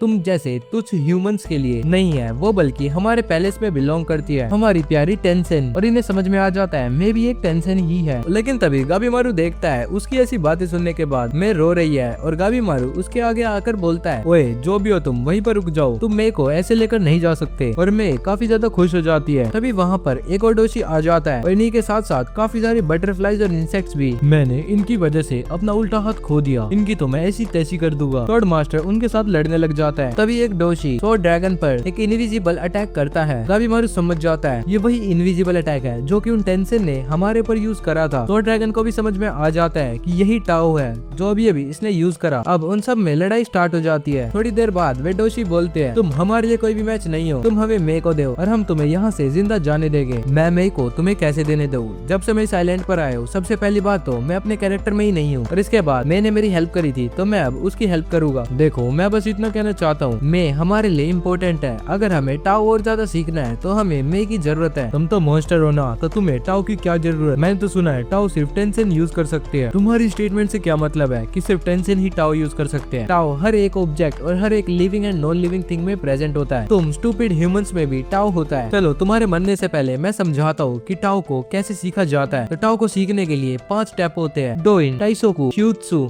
एंड शूटेन, और लास्ट में बोचू जुत्सु। और बोचू जुत्सु के लिए एक पार्टनर चाहिए होता है। ओए ये बोचू जुत्सु क्या होता है? बोचू जुत्सु वो होता है भाई जो शादी के बाद करते हैं। क्या तुम इस छोटी सी बच्ची को इस काम के लिए लेकर जाना चाहते हो? हाँ तो इसमें गलत ही क्या है? सारे जानवर, सारे इंसेक्ट, इवन ह्यूमंस भी इस टेक्निक को परफॉर्म करते हैं। जब भी कोई टेंशन या डोशी बोचू जुत्सु का इस्तेमाल करता है हमारी पावर्स और ज्यादा बढ़ जाती है। हम इतने सालों से, हजारों सालों से बोचू जुत्सु का इस्तेमाल करते आ रहे हैं, लेकिन अनलाइक टेंशन हमारे अंदर यिन यांग दोनों टाइप के पावर्स नहीं है। जैसे तुमने देखा होगा टेंसेन लड़का और लड़की में ट्रांसफॉर्म हो सकते हैं, हमारे पास वैसी सेम पावर्स नहीं है, इसलिए हमें मे की जरूरत है ताकि हम बोचू जुत्सु परफॉर्म कर अपनी पावर्स को बढ़ा सके। बस बहुत सुन लिया मैंने, तुम एक छोटी सी बच्ची के साथ ऐसा नहीं कर सकते। अब इनकी बात सुनते सुनते गाबीमारू को बहुत ज्यादा गुस्सा आ रहा होता है। तुम्हारी हिम्मत कैसे हुई मे के बारे में ऐसी बातें करने की? तुम तो ऐसे बोल रहे हो जैसे मे कोई ऑब्जेक्ट हो, अब तुम बचने नहीं वाले। तभी वे दोनों डोशी किसी चीज में ट्रांसफॉर्म हो जाते हैं और गाबीमारू भी निंजुत्सु का इस्तेमाल कर रहा होता है। अब स्वॉर्ड ड्रैगन हमला करने लग जाते हैं। इन लोगों की भी रीजनरेशन काफी ज्यादा फास्ट थी, लेकिन वो टेंशन जितनी स्ट्रॉन्ग नहीं थी। अब जैसे ही वे बटरफ्लाइज इन पर हमला करती है तो निंजुत्सु का इस्तेमाल करते हुए गाबीमारू बटरफ्लाइज को राख बना देता है। तभी पीछे से असाइमोन की आवाज आती है, तुम बिल्कुल गलत तरीके से लड़ रहे हो, तुम्हें अपनी बॉडी को काम रखना होगा, अपने माइंड को शांत रखो, तभी तुम टाओ का इस्तेमाल कर सकते हो। तुम एक ही समय पर स्ट्रॉन्ग और वीक दोनों होने चाहिए। तभी मैं उनके पास आती है और बोलती है, मैं तुम्हें टाओ सेंस करने में तुम्हारी मदद करूंगी। गाबीमारू को थोड़ा थोड़ा समझ में आने लग जाता है और फिर वो मे को बोलता है, कोई नहीं, मैं बाद में समझ लूंगा, पहले अभी मुझे इनको खत्म करना है। तभी मैं बोलती है, बेग गाबीमारू का टाओ काफी बड़ा है। अब वे लोग देखते हैं गाबीमारू इजीली उन डोशी के इनविजिबल अटैक्स को डोज कर पा रहा था। गाबीमारू भी अब उनका टाओ सेंस कर पा रहा होता है। गाबीमारू सोचता है, बचपन से उस निंजा ट्रेनिंग में मुझे किसी ने नहीं सिखाया, लेकिन इस छोटी सी बच्ची ने मुझे 5 मिनट में ही टाओ सिखा दिया है। मुझे तो बस अपने माइंड को थोड़ा वीक करना था ताकि मैं टाओ को समझ सकूं, और अब मैं दूसरों के अंदर भी वीकनेस को पहचान सकता हूँ, और अब मेरा मन भी काफी शांत है। और ऐसा सोचते सोचते वो उन टेंशन वाली टेक्निक्स को इस्तेमाल कर सकता है, जिससे कि बस टच करते ही उस डोशी के चारों तरफ के सारे एनिमल्स गिर जाते हैं। और गाबीमारू बोलता है, टाओ भी निंजुत्सु की तरह ही है। अब गाबीमारू उससे पूछता है, क्या तुम मुझे बता सकते हो कि तुम्हारे साथ और कौन कौन है, ताकि मैं उन सभी का काम तमाम कर दूं। देखो, हर एक डोशी को भेजा हुआ है हर एक ह्यूमन के पास, ताकि वो उस पर नजर रखे। ऐसा बोलते बोलते वो पीछे से गाबीमारू पर हमला करता है, लेकिन गाबीमारू टाइम पर समझ जाता है और ब्लेड ड्रैगन भी आगे भागते भागते आता है। तो गाबीमारू ब्लेड ड्रैगन को उस सेंट्रीपीड वाले डोशी के ऊपर भेज देता है और खुद उस बटरफ्लाई मॉन्स्टर का एक ही अटैक में काम तमाम कर देता है। इस तरफ हम देखते हैं सागिरी और उसकी टीम को, जो कि अभी अभी होराई में एंटर होती है, और यहाँ पर पहले से एक टेंशन प्रेजेंट होता है, जो कि आते ही सबसे पहले उस ट्री मॉन्स्टर की गर्दन को उड़ा देता है। अब तभी वो टेंशन यूजुरिहा को अपने पास पकड़ लेता है। सागरी उसे लड़ने के लिए तैयार होती है और सेंटा उस ट्री मॉन्स्टर से बोलता है, अरे नहीं भाई, तुम हमें छोड़कर कैसे चले गए? अभी तो हमें साथ में बैठकर डिनर भी करना था, अब फ्रूट्स मेरे लिए कौन लाएगा? लेकिन तभी वो टेंशन बोलता है, अरे भाई, इतने से अटैक से नहीं मरने वाले, काफी मोटी चमड़ी का है। मुझे पता है मैं मरने वाला हूँ, लेकिन मुझे इस बात का दुख नहीं है, क्योंकि फाइनली मैं होराई के अंदर एंटर कर गया और अब मेरी सोल पैराडाइज में जाएगी। हाँ, तो तुम वो सोल वाला मिथ बोल रहे हो, एक्चुअली वो एक झूठ है। हम तो बस यहाँ पर ह्यूमंस के ऊपर एक्सपेरिमेंट करते हैं ताकि हम एक अल्टीमेट लाइफ फॉर्म बना सके, और जो भी तुम्हें हमने हजारों सालों पहले बताया था वो सब कुछ झूठ था और तुम सारे हमारे एक्सपेरिमेंट का हिस्सा। अब वो टेंशन काफी सारे शोशिन को वहाँ पर बुला लेता है और बोलता है, देखो, ये लोग भी तुम्हारी ही तरह इस आइलैंड पर उस एलिक्सर को ढूंढने आए थे और अब ये भी हमारे एक्सपेरिमेंट्स का हिस्सा बन चुके हैं। काफी कूल है ना? तभी सेंटा उससे बोलता है, इसका मतलब इस आइलैंड पर एलिक्सर वाकई में है? अरे नहीं, क्या तुम्हें सच में लगता है इस आइलैंड पर एलिक्सर होगा? दरअसल यहाँ पर जितने भी लोग आए हैं उन पर हमने एक्सपेरिमेंट कर उन्हें मॉन्स्टर बना दिया, और ये जो तुम जैसे हाई क्वालिटी ह्यूमंस होते हैं इन्हें हम टान में कन्वर्ट कर देते हैं, और टान नॉर्मल लोगों के लिए नहीं होता, ये तो बस हम ही पी सकते हैं। अगर कोई नॉर्मल इंसान टर्न पिएगा तो वो पेड़ बन जाएगा। एलिक्सर ऑफ एटर्नल लाइफ जैसी कोई चीज नहीं होती। सागिरी सोच में पड़ जाती है, एलिक्सर नहीं होता तो अब गाबीमारू के साथ क्या होने वाला है? क्या उसे अब पार्डन मिलेगी? अब हम इस तरफ यूजुरिहा को देखते हैं, जो कि अपनी जगह से सब्स्टिट्यूशन जुत्सु का इस्तेमाल करती है और इसके बाद उस टेंशन के ऊपर हमला कर देती है। सबसे पहले तो कुनाई से और फिर अपनी तलवार का वार से उसका सर भी उड़ा देती है। चलो, अब ये मर गया होगा, अब जल्दी से यहाँ से चलते हैं। सागिरी अभी भी सोच में पड़ी हुई थी, लेकिन यूजुरिहा उसे समझाते हुए बोलती है कि तुम टेंशन मत लो, इस आइलैंड पर अगर एलिक्सर है या नहीं है, हमें पार्डन मिलेगी या फिर नहीं मिलेगी, हमें अभी फिलहाल के लिए तो सरवाइव करना है। अगर हम जिंदा रहे तो ही हमें पार्डन रिसीव होगी ना। अब वे लोग वहाँ से भागने लग जाते हैं और ये टेंशन वापस से रीजनरेट हो जाता है और फिर वो अपने अंडरलिंग्स को उनके ऊपर फेंक कर एक छोटा सा ब्लास्ट करवा देता है। लेकिन तभी वो देखता है यूजुरिहा ने उसके अटैक को डॉज कर लिया। अब तभी यूजुरिहा उसे बोलती है, अच्छा तो तुम इसे टाओ बोलते हो, हमारे विलेज में इसे की बोला जाता है। हाँ, लेकिन तुमने उसे मास्टर तो नहीं कराना। मैं ये बोल रहा था, अगर तुम्हें यूजुरिहा से लड़ना है तो पहले मेरे से लड़ना होगा। टेंशन उन्हें बोलता है मैं तुमसे बाद में निपटूंगा, पहले ओए शिनोबी अगर तुम चाहो तो मैं तुम्हें टाओ यूज करना सिखा सकता हूँ, उसके बाद हम बोची जुत्सु का इस्तेमाल कर सकते हैं और तुम्हें हाई क्वालिटी टान में कन्वर्ट कर सकते हैं। अब तभी वो टेंशन आगे आ जाता है और बोलता है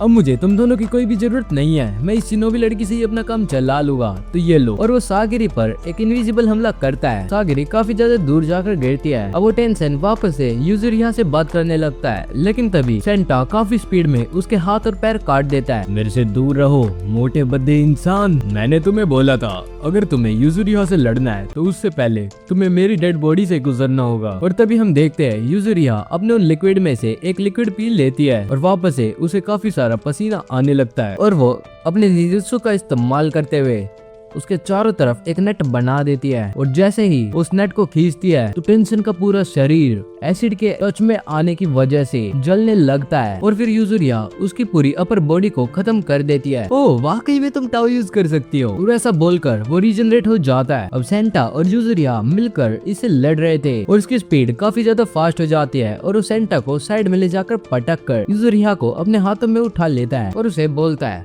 जब तक तुम टाओ मास्टर ना कर लो तब तक तुम हमें नहीं हरा सकती, तो वेलकम टू द होराई, अब तुम मेरी टान बन जाओगी। इस तरफ सागिरी बस वुड मॉन्स्टर से पूछती है वुड मॉन्स्टर क्या मैं तुमसे एक बात जान सकती हूँ, इंटेंशन की क्या कोई वीक पॉइंट होता है? मुझे नहीं पता, अगर भगवान यही चाहते हैं कि हम सारे मर जाए तो मैं मरना कबूल करूँगा। देखो मुझे पता है तुम्हारी इंटेंशन के लिए क्या फीलिंग है, लेकिन ऐसे रेट पर हम सारे ही मर जाएंगे और तुम मेसान को कभी भी नहीं देख पाओगे, तो जल्दी बताओ इनकी कोई वीकनेस है तो। और इस तरह वो टेंशन वापस यूजुरिया से बात कर रहा था, जो तुम सब्स्टिट्यूशन यूजुत्सु का यूज करती हो वो भी टाओ है, प्लस में जो अभी अभी तुमने अपने पसीने का इस्तेमाल करा वो भी टाओ। लेकिन तभी पीछे से यूजुरिया उस पर हमला करती है। टेंशन उसका टाओ देखने के बाद बोलता है अभी तुम इतनी पावरफुल नहीं हुई हो कि तुम मुझे हरा दो, लेकिन यूजुरिया आगे भागते भागते अपनी तलवार उसके पेट में फेंकती है और फिर उसके पेट को काट देती है। इस तरफ हम उस वुड मॉन्स्टर को देखते हैं जिसने की यूजुरिया को सेम बात बताई थी, ह्यूमन बॉडी में टाओ ओरिजिनेट होता है हमारी नेवल से, अगर तुम उसी को काट दोगी तो हो सकता है टेंशन की मौत हो जाए। और तभी वो देखती है कि टेंशन तो वापस ही रीजनरेट हो गया। ऐसा इसलिए हुआ क्योंकि यूजुरिया की तलवार पर टाओ नहीं लगा हुआ था, टाओ को सिंपल अटैक्स नहीं काट सकते। लेकिन तभी यूजुरिया काफी ज्यादा फोकस कर उसके ऊपर एक स्ट्राइक करती है और टेंशन भी पहली बार इसकी स्ट्राइक को डॉज करता है क्योंकि इसने देखा यूजुरिया ने भी अभी अभी टाओ का इस्तेमाल करा और हम देखते हैं इसका ये वुंड अभी भी रीजनरेट नहीं हो रहा। यूजुरिया बोलती है कि मैं इसका टाओ देख पा रही हूँ और मुझे इसमें कुछ गैप्स दिख रहे हैं, तो मैं इसे हरा सकती हूँ। ये सेम टू सेम हो रहा गाबीमारू और रुक्रिटो भी एमिट करते हैं। इसका मतलब हम शुरुआत से ही टाओ का इस्तेमाल कर रहे थे, लेकिन बस हमें देखना ही नहीं आया। अब वो टेंशन सब्स्टिट्यूशन जुत्सु का इस्तेमाल करता है जिसमें वो इनविजिबल होकर सीधा इन लोगों के आगे आ जाता है, लेकिन यूजुरिया पहले से ही इस बात का अंदाजा लगा चुकी थी, तो वो अपने स्वेट नेट में उसे पहले ही जकड़ लेती है। लेकिन तभी वो अपने मिनियंस का इस्तेमाल करते हुए सागिरी को दूर फेंक देता है और अपने खुद के हाथ को काटकर यूजुरिया पर हमला करता है। और यूजुरिया भी उसके इस हमले को देखते हुए सेंटा को एज अ शील्ड यूज कर देती है और इसी ओपनिंग का इस्तेमाल करते हुए सागिरी उस पर हमला कर देती है और देखते ही देखते उसके हाथ पैर काटने लगती है। अब तभी वो टेंशन हवा में उड़ जाता है और अपने सारे पार्ट्स को रीजनरेट कर लेता है और हवा में उड़ते उड़ते एक टीन स्प्लिंटर नाम की टेक्निक का इस्तेमाल करता है, जिससे वो अपने टाओ की बुलेट्स इनके ऊपर फेंकता है। सागिरी देखती है कि उसका काफी सारा ब्लड लॉस हो चुका है और वो इसी हिसाब से नहीं लड़ पाएगी। यूजुरिया सागिरी को बोलती है सागिरी तुम टेंशन मत ले, जहाँ तक मैंने अभी तक नोटिस करा है एक बंदे का टाओ दूसरे बंदे के टाओ की वीकनेस हो सकती है और तुम हो इस बंदे की वीकनेस। ये एक मॉन्स्टर है, कोई गॉड नहीं। इसका मतलब है कि हम इसे मार सकते हैं। मैं उसे हिलने से रोकूंगी और तुम उसकी जान ले लेना। और यूजुरिया आगे जाकर उसके पैर को पकड़कर नीचे खींचती है, लेकिन फिर वो टेंशन के अटैक्स को भी डॉज नहीं करती और उसे घुमा फिरा कर जमीन पर पटकती है और सागिरी को बोलती है सागिरी अभी जाओ जल्दी जाकर उसे मारो। जैसे ही वो टेंशन खड़ा होता है तो पीछे से सेंटा उसके दिल पर हमला करता है और उसे पकड़ लेता है। सागिरी जल्दी से आगे बढ़ती है और उसके पेट को काट देती है और फिर वो जमीन पर गिर जाता है और वे लोग काफी खुश हो जाते हैं कि उन्होंने टेंशन को मार दिया था। लेकिन सागिरी अभी भी श्योर नहीं थी कि वाकई में ये मॉन्स्टर मर चुका है। अब वे लोग एक जगह बैठे होते हैं और सागिरी सेंटा से बोलती है सेंटा क्या तुम यूजुरिया से प्यार करते हो? अरे नहीं, ये कैसी बात कर रही हो? और सेंटा शर्माने लगता है। फिर वो बताता है, जब मैं छोटा था तो मुझे ड्राइंग बनाना काफी ज्यादा पसंद था, लेकिन हमारी फैमिली में हर एक लड़के को एक असाइमोन की ट्रेनिंग करना कंपलसरी था, तो मेरे को जबरदस्ती इन्होंने एक यामाडा असाइमोन का मेंबर बना दिया। स्टार्टिंग में तो मेरे को काफी ज्यादा गुस्सा आता था और मुझे लोगों को मारना बिल्कुल भी पसंद नहीं था, लेकिन इवेंचुअली मैंने अपनी हॉबीज को पीछे ही छोड़ दिया। जब तक मैं युजुरिहा से नहीं मिला था। युजुरिहा ने मेरी शक्ल देखते ही बता दिया था कि मुझे लोगों को मारना बिल्कुल पसंद नहीं है, और मैं उसकी ऐसी फ्री विल और चुलबुले बिहेवियर को देखने के बाद इससे काफी ज्यादा जेलस होने लग गया। अब यहीं पर दूसरी तरफ हम देखते हैं गाबीमारू को, जो कि सोच रहा होता है, लग रहा है मैंने टाओ का अभी तक मास्टर नहीं करा है, मुझे जल्दी ही से मास्टर करना होगा अगर मुझे उन टेंशन से भिड़ना है तो। वो असाइमोन बोलता है, अगर तुम सारे लोगों को ऐसे ही मारते रहोगे तो हम एलिक्सर के बारे में किससे पूछेंगे। वो ड्रैगन बोलता है, देखो मुझे अच्छा तो नहीं लग रहा, लेकिन मुझे मैं से ही पूछना पड़ेगा, क्या तुम हमें टाओ का यूज करना सिखा सकती हो जैसे कि तुमने गाबीमारू को सिखाया। गाबीमारू उसे रोकते हुए बोलता है, मैं थैंक यू, तुमने उस टाइम पे मेरी जान बचाई थी, मुझे लग रहा है तुम मेरे पीछे कुछ मांगने के लिए आई थी, क्या तुम अब मुझे बता सकती हो कि तुम्हें मेरे से क्या चाहिए था। लेकिन तभी गाबीमारू जमीन पर बेहोश होकर बुरी तरीके से गिर जाता है और युजुरिहा इस तरफ बोलती है उन्हें, ओए क्या यहाँ पर हमेशा से इतने सारे फ्लावर्स उगे हुए थे क्या। और तभी वो फ्लावर युजुरिहा पर हमला करता है और सेंटा बीच में आकर उसकी जान बचा लेता है, और हम देखते हैं सेंटा को जिसके की पूरे शरीर के ऊपर से फ्लावर उगने लग गए हैं, और इस तरफ वो टेंशन वापस से ट्रांसफॉर्म हो जाता है। सागिरी युजुरिहा से पूछती है, हमें क्या करना चाहिए। ये भी कोई पूछने वाली बात है, हमें वापस से इससे फाइट करनी होगी, वरना हम यहाँ से जिंदा नहीं जा सकते। और वो मोस्टर इन दोनों पर हमला करता है, लेकिन तभी वहाँ पर आ जाता है हमारा शियोन, जो कि एक ही वार में उन्हें प्रोटेक्ट कर लेता है। अब शियोन नुरुगी को बोलता है, नुरुगी सेंटा के फ्लावर्स को काट दो, हो सकता है इससे इसकी ट्रांसफॉर्मेशन थोड़ी सी रुक जाए। और फिर शियोन नोटिस करता है ये जो मोस्टर उसके आगे खड़ा है, इसकी स्मेल और इसका ऑरा सेम टू सेम उसी मोस्टर की जैसा है जिसने की टेंजा को मारा था। और इसके बाद शियोन उन्हें बोलता है, अब मैं तुम्हें बताने वाला हूँ कि तुम इमोर्टल को कैसे मार सकते हो। अब शियोन अपने चारों तरफ टाओ को कवर कर लेता है, और जैसे ही वो मोन्स्टर शियोन पर हमला करता है तो वो एक ही स्ट्राइक में उसके सारे हमलों को काट देता है। इस तरफ सागरी स्ट्रीम मोन्स्टर से पूछती है, क्या तुम मुझे बता सकते हो कि हम इसकी हेल्प करने के लिए क्या कर सकते हैं। अब इसकी हेल्प नहीं हो सकती, आई एम सॉरी। तभी युजुरिहा उन्हें साइड में हटाकर आगे आती है और बोलती है, मुझे पता है मैं लेट हूँ, लेकिन मैं इस टेक्निक को ट्राई कर सकती हूँ। और इस तरफ हम शियोन को देखते हैं जो कि काफी ज्यादा तगड़े तरीके से इस मोन्स्टर के साथ फाइट कर रहा था। शियोन उसके हर एक अटैक को डॉज कर रहा था, जबकि वो ब्लाइंड है और उसके साथ इक्वल टर्म्स में फाइट कर रहा था। मोन्स्टर एक काफी बड़ा अटैक उन पर करता है, और अटैक के खत्म होने के बाद शियोन सीधा उसके पेट पर हमला कर उसे दूर फेंक देता है। और सागरी देखती है कि इस फॉर्म में उसका एनिमी रीजनरेट नहीं कर पा रहा, और तभी वो मोन्स्टर खड़ा होता है और बोलता है, अरे वाह, लग रहा है तुम्हारा टाओ भी मेरे टाओ से अपोजिट है, लेकिन मेरे फ्लावर्स की एक स्क्रैच से ही तुम्हारा ये हाल हो गया, अब तुम भी टान बन जाओगे। लेकिन शियोन अपने ऊपर उग रहे उन सारे फ्लावर्स को जड़ से ही काट देता है। वो मोन्स्टर उससे बोलता है, लग रहा है तुम्हें तुम्हारी जान प्यारी नहीं है, मुझे मेरी जान प्यारी है, लेकिन मैं तुम्हारी जान से प्यार नहीं करता, और मैं अब उसे लेने वाला हूँ। शियोन सोचता है, मैं अपनी वेव्स का इस्तेमाल कर रहा हूँ, लेकिन ये अभी भी सिंपल टास्क नहीं है, क्या मैं इस इमोर्टल बंदे को मार सकता हूँ। सागरी आगे जाती है, लेकिन नुरुगी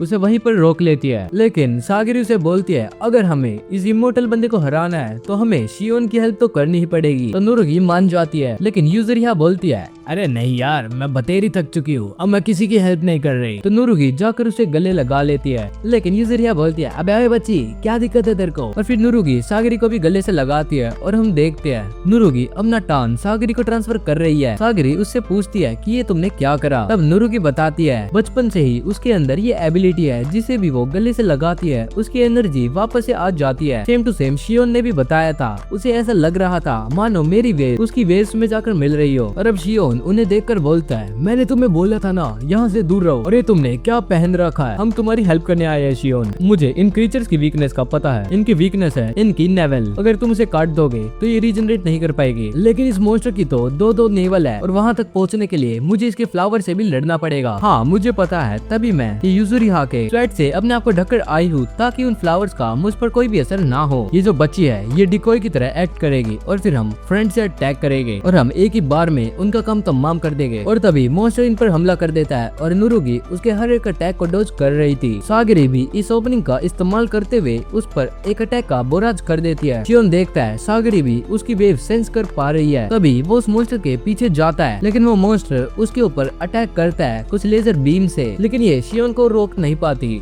और शियोन जल्दी से आगे बढ़ता है और फिर उसे जमीन पर गिरा देता है। लेकिन सागरी काफी ज्यादा थक चुकी थी तो वो उस पर किलिंग ब्लो नहीं मार पाती और वो मॉन्स्टर वापस से खड़ा होकर उनके ऊपर काफी सारे लेजर बीम से अटैक करता है। नुरुगी सागरी को बचाकर वहाँ से भागने की कोशिश करती है और शियोन सोच लेता है मैं यहाँ पर नहीं रुक सकता, मुझे इसकी जान लेनी ही होगी, मुझे टेंसा का बदला लेना ही होगा। और सागरी उस मॉन्स्टर के दोनों हाथों को जमीन पर ही पिन डाउन कर देती है और शियोन फोकस करता है अपनी सारी वेव्स को अपनी तलवार पर। अब शियोन इससे पहले उसके ऊपर किलिंग ब्लो मारता, उसे लगता है ये इसका वीक पॉइंट कैसे हो सकता है, यहाँ पे तो काफी सारी स्ट्रॉन्ग वेव्स है। तभी सेंटा आता है और उसे बोलता है मैंने प्लांट्स के बारे में स्टडी कर रखी है, अगर ये वाकई में एक प्लांट मॉन्स्टर है तो इसकी नेवल इसका वीक पॉइंट नहीं है बल्कि इसकी ओव्यूल्स है, इसके पौधे के सेंटर में हमला करो। और शियोन वैसा ही करता है और वहाँ पर होते हैं इस मॉन्स्टर के काफी सारे मुंह और वाकई में ये इसका वीक पॉइंट था। शियोन के एक स्ट्राइक के बाद ही ये मॉन्स्टर फ्लावर के पत्तों में कन्वर्ट हो जाता है और बोलता है थैंक यू, इस चीज का मैंने हजारों सालों से वेट करा है। और वो पूरा एरिया फ्लावर से भर जाता है एंड फाइनली इन्होंने इस मॉन्स्टर का काम तमाम कर दिया था। अब यूजुरिया सेंटा के पास आती है और बोलती है मैं चाहूँ तो या तो इसकी जान बचा सकती हूँ या फिर उस दूसरे वॉरियर की, अगर तुम मेरी बात मानो तो मैं उस दूसरे वॉरियर की जान बचाना चाहूंगी क्योंकि ये काफी कमजोर है और वो बंदा ज्यादा पावरफुल। ऐसा क्यों? क्योंकि मेरे पास बस एक ही डोज है ना, अगर तुम इन दोनों को आधी आधी दे दो तो क्या वो काम करेगी? नहीं, और वैसे भी मेरे पास थोड़ी सी एक्स्ट्रा है लेकिन मैं अपने लिए बचा कर रखना चाहती हूँ। सागरी सेंटा की मौत की वजह से रोने लग जाती है, वो नहीं चाहती थी कि सेंटा या शियोन में से कोई भी मरे। यूजुरिया सेंटा के पास आकर बोलती है सेंटा मुझे पता था तुम्हें कभी भी अपनी जॉब पसंद नहीं थी, तो अब तुम्हें मौका मिल रहा है तुम्हारी परेशानियों से निकलने का और आगे बढ़ने का। और सेंटा उसकी बात मान जाता है और वो दवाई शियोन को दे दी जाती है और सेंटा का फ्यूनरल वहीं पे कर दिया जाता है। अब इस तरफ हम गाबी मारू को देखते हैं जिसकी की आंख अभी अभी खुली थी और वो उठते ही अलर्ट मोड में चला जाता है। मैं ये कहाँ पर आ गया? अरे भाई बैठ जाना यार, इतनी देर में तो तू जागा है और जागते तू ये कूद रहा है। हम कहाँ पर है? अरे ये हमें एक गुफा देखी थी तो इसलिए हम तुम्हें यहाँ पर ले आए। गाबी मारू सोचता है मैं तो किसी चीज को याद नहीं कर पा रहा हूँ, ये लोग कौन है और मैं ये कहाँ पर आ रखा हूँ। अब इस तरफ हम शियोन को देखते हैं जो कि उन्हें एक सेफ पैलेस में लेकर जाता है और उसके बाद उन्हें बोलता है देखो अब हम सारी इन्फॉर्मेशन को एक दूसरे के साथ शेयर करते हैं, तो सबसे पहले मेरी बारी। जो टर्न होता है वो हमारे लाइफ फोर्स को शो करता है, अगर कोई अपने टर्न को ज्यादा यूज कर ले तो उसकी मेमोरी भी गायब हो सकती है, हो सकता है कि वो जिंदा ही ना रहे, तो हमें इसे ध्यान से यूज करना पड़ेगा। टाओ का इस्तेमाल कर हम किसी की मेमोरीज भी ऑल्टर कर सकते हैं, या फिर अगर हमारी मेमोरीज ऑल्टर हो रखी हो तो ज्यादा टाओ यूज करने के बाद हमारी मेमोरीज वापस भी आ सकती है। तभी यूजर यहाँ बोलती है अरे नहीं, अगर ऐसा हुआ तो गाबी मारू उसकी मेमोरीज उसे वापस आ जाएगी। तुम्हारे इससे क्या मतलब है? देखो मैं भी एक कुनोइची हूँ, मुझे पता है शिनोबी लाइफ के बारे में। हम शिनोबीज का कोई नहीं होता, हमें बचपन से ही हमारे पेरेंट्स से दूर रखा जाता है और कुछ ऐसी स्टोरीज बताई जाती है जो कि हमें बचपन से ही रियल लगे, जैसे कि गाबी मारू की वाइफ वो दरअसल कभी रियल थी ही नहीं। बचपन से ही गाबी मारू के दिमाग में ऐसी बातें डाली गई होगी, ऐसी ही चीजें हमारे विलेज में हुआ करती थी। और वैसे भी जैसे आतंकवादी की प्रेम कहानी नहीं होती वैसे ही किसी निंजा की भी नहीं। मेरे हिसाब से उसके विलेज के लीडर ने उसके दिमाग में ऐसी मेमोरीज फिक्स करी है जैसे कि उसकी वाइफ की हो, और इसी वजह से वो इतना मोटिवेटेड रहता है अपने आप को जिंदा बचाने के लिए और सामने वाले को मारने के लिए। और इस तरफ हम गाबी मारू को देखते हैं जिसे कि कोई भी बात याद नहीं आ रही होती और वो अपनी वाइफ के बारे में सब कुछ भूल गया होता है। तभी वो सोचता है शिनोबी का रूल नंबर 1, ऐसा मत शो करो कि तुम वीक हो। तो फिर वो अपने आसपास में ये जो तीनों लोग बैठे हुए होते हैं उनके साथ घुलने मिलने की सोच लेता है। मैं गाबी मारू से पूछती है गाबी मारू तुम ठीक हो? हाँ मैं ठीक हूँ। मैं देखती है कि उसके सर के ऊपर वाला हिस्सा गायब हो चुका है, लेकिन वो किसी को भी कुछ नहीं बताती। अब ज्यादा रात होती है और शियोन बाहर आकर देखता है सागरी ऐसे ही बाहर बैठी हुई है, तो वो सागरी से बोलता है क्या हुआ, नींद नहीं आ रही? नहीं, नींद तो मेरी उसी पल खराब हो गई थी जब मैंने सुना कि गाबी मारू की वो वाइफ वाली मेमोरी सारी फेक है। अगर उसने टाओ का यूज करना सीख लिया होगा तो पक्का वो उसे ओवर यूज करेगा और उसकी सारी मेमोरीज चली जाएगी। मैं नहीं चाहती कि ऐसा हो, अगर ऐसा हो गया तो वो एक किलिंग मशीन बन जाएगा और हमारे में से कोई भी उसे नहीं हरा पाएगा। दूसरी तरफ हम शोगुन में देखते हैं जहाँ पर विलेज के लीडर्स बात कर रहे थे कि इन्हें उस आइलैंड पर एक और रेड भेजनी चाहिए और इस बार यामाडा क्लैन के मेंबर्स के साथ जाएंगे पावरफुल शिनोबी। और हमारे इस सीजन की और हमारी इस वीडियो की यहीं पे एंडिंग हो जाती है। तो गाइज ये है हेल्स पैराडाइज का सीजन नंबर 1 जो कि पूरा खत्म हो चुका है। और आपके साथ मैं एक गुड न्यूज भी शेयर कर देता हूँ, इसका सीजन 2 भी साथ साथ रिलीज हो चुका है और जब मैं ये वीडियो बना रहा हूँ इसके सीजन 2 के ऑलरेडी 6 to 7 एपिसोड्स आ चुके हैं। तो टेंशन मत लो यार, इससे अगली वीडियो इसके सीजन 2 पर आएगी, तो उसके लिए आप चैनल को सब्सक्राइब कर लो। हम 1000 सब्सक्राइबर्स के काफी ज्यादा करीब है और हाँ इस वाले चैनल पे 500 सब्सक्राइबर्स के।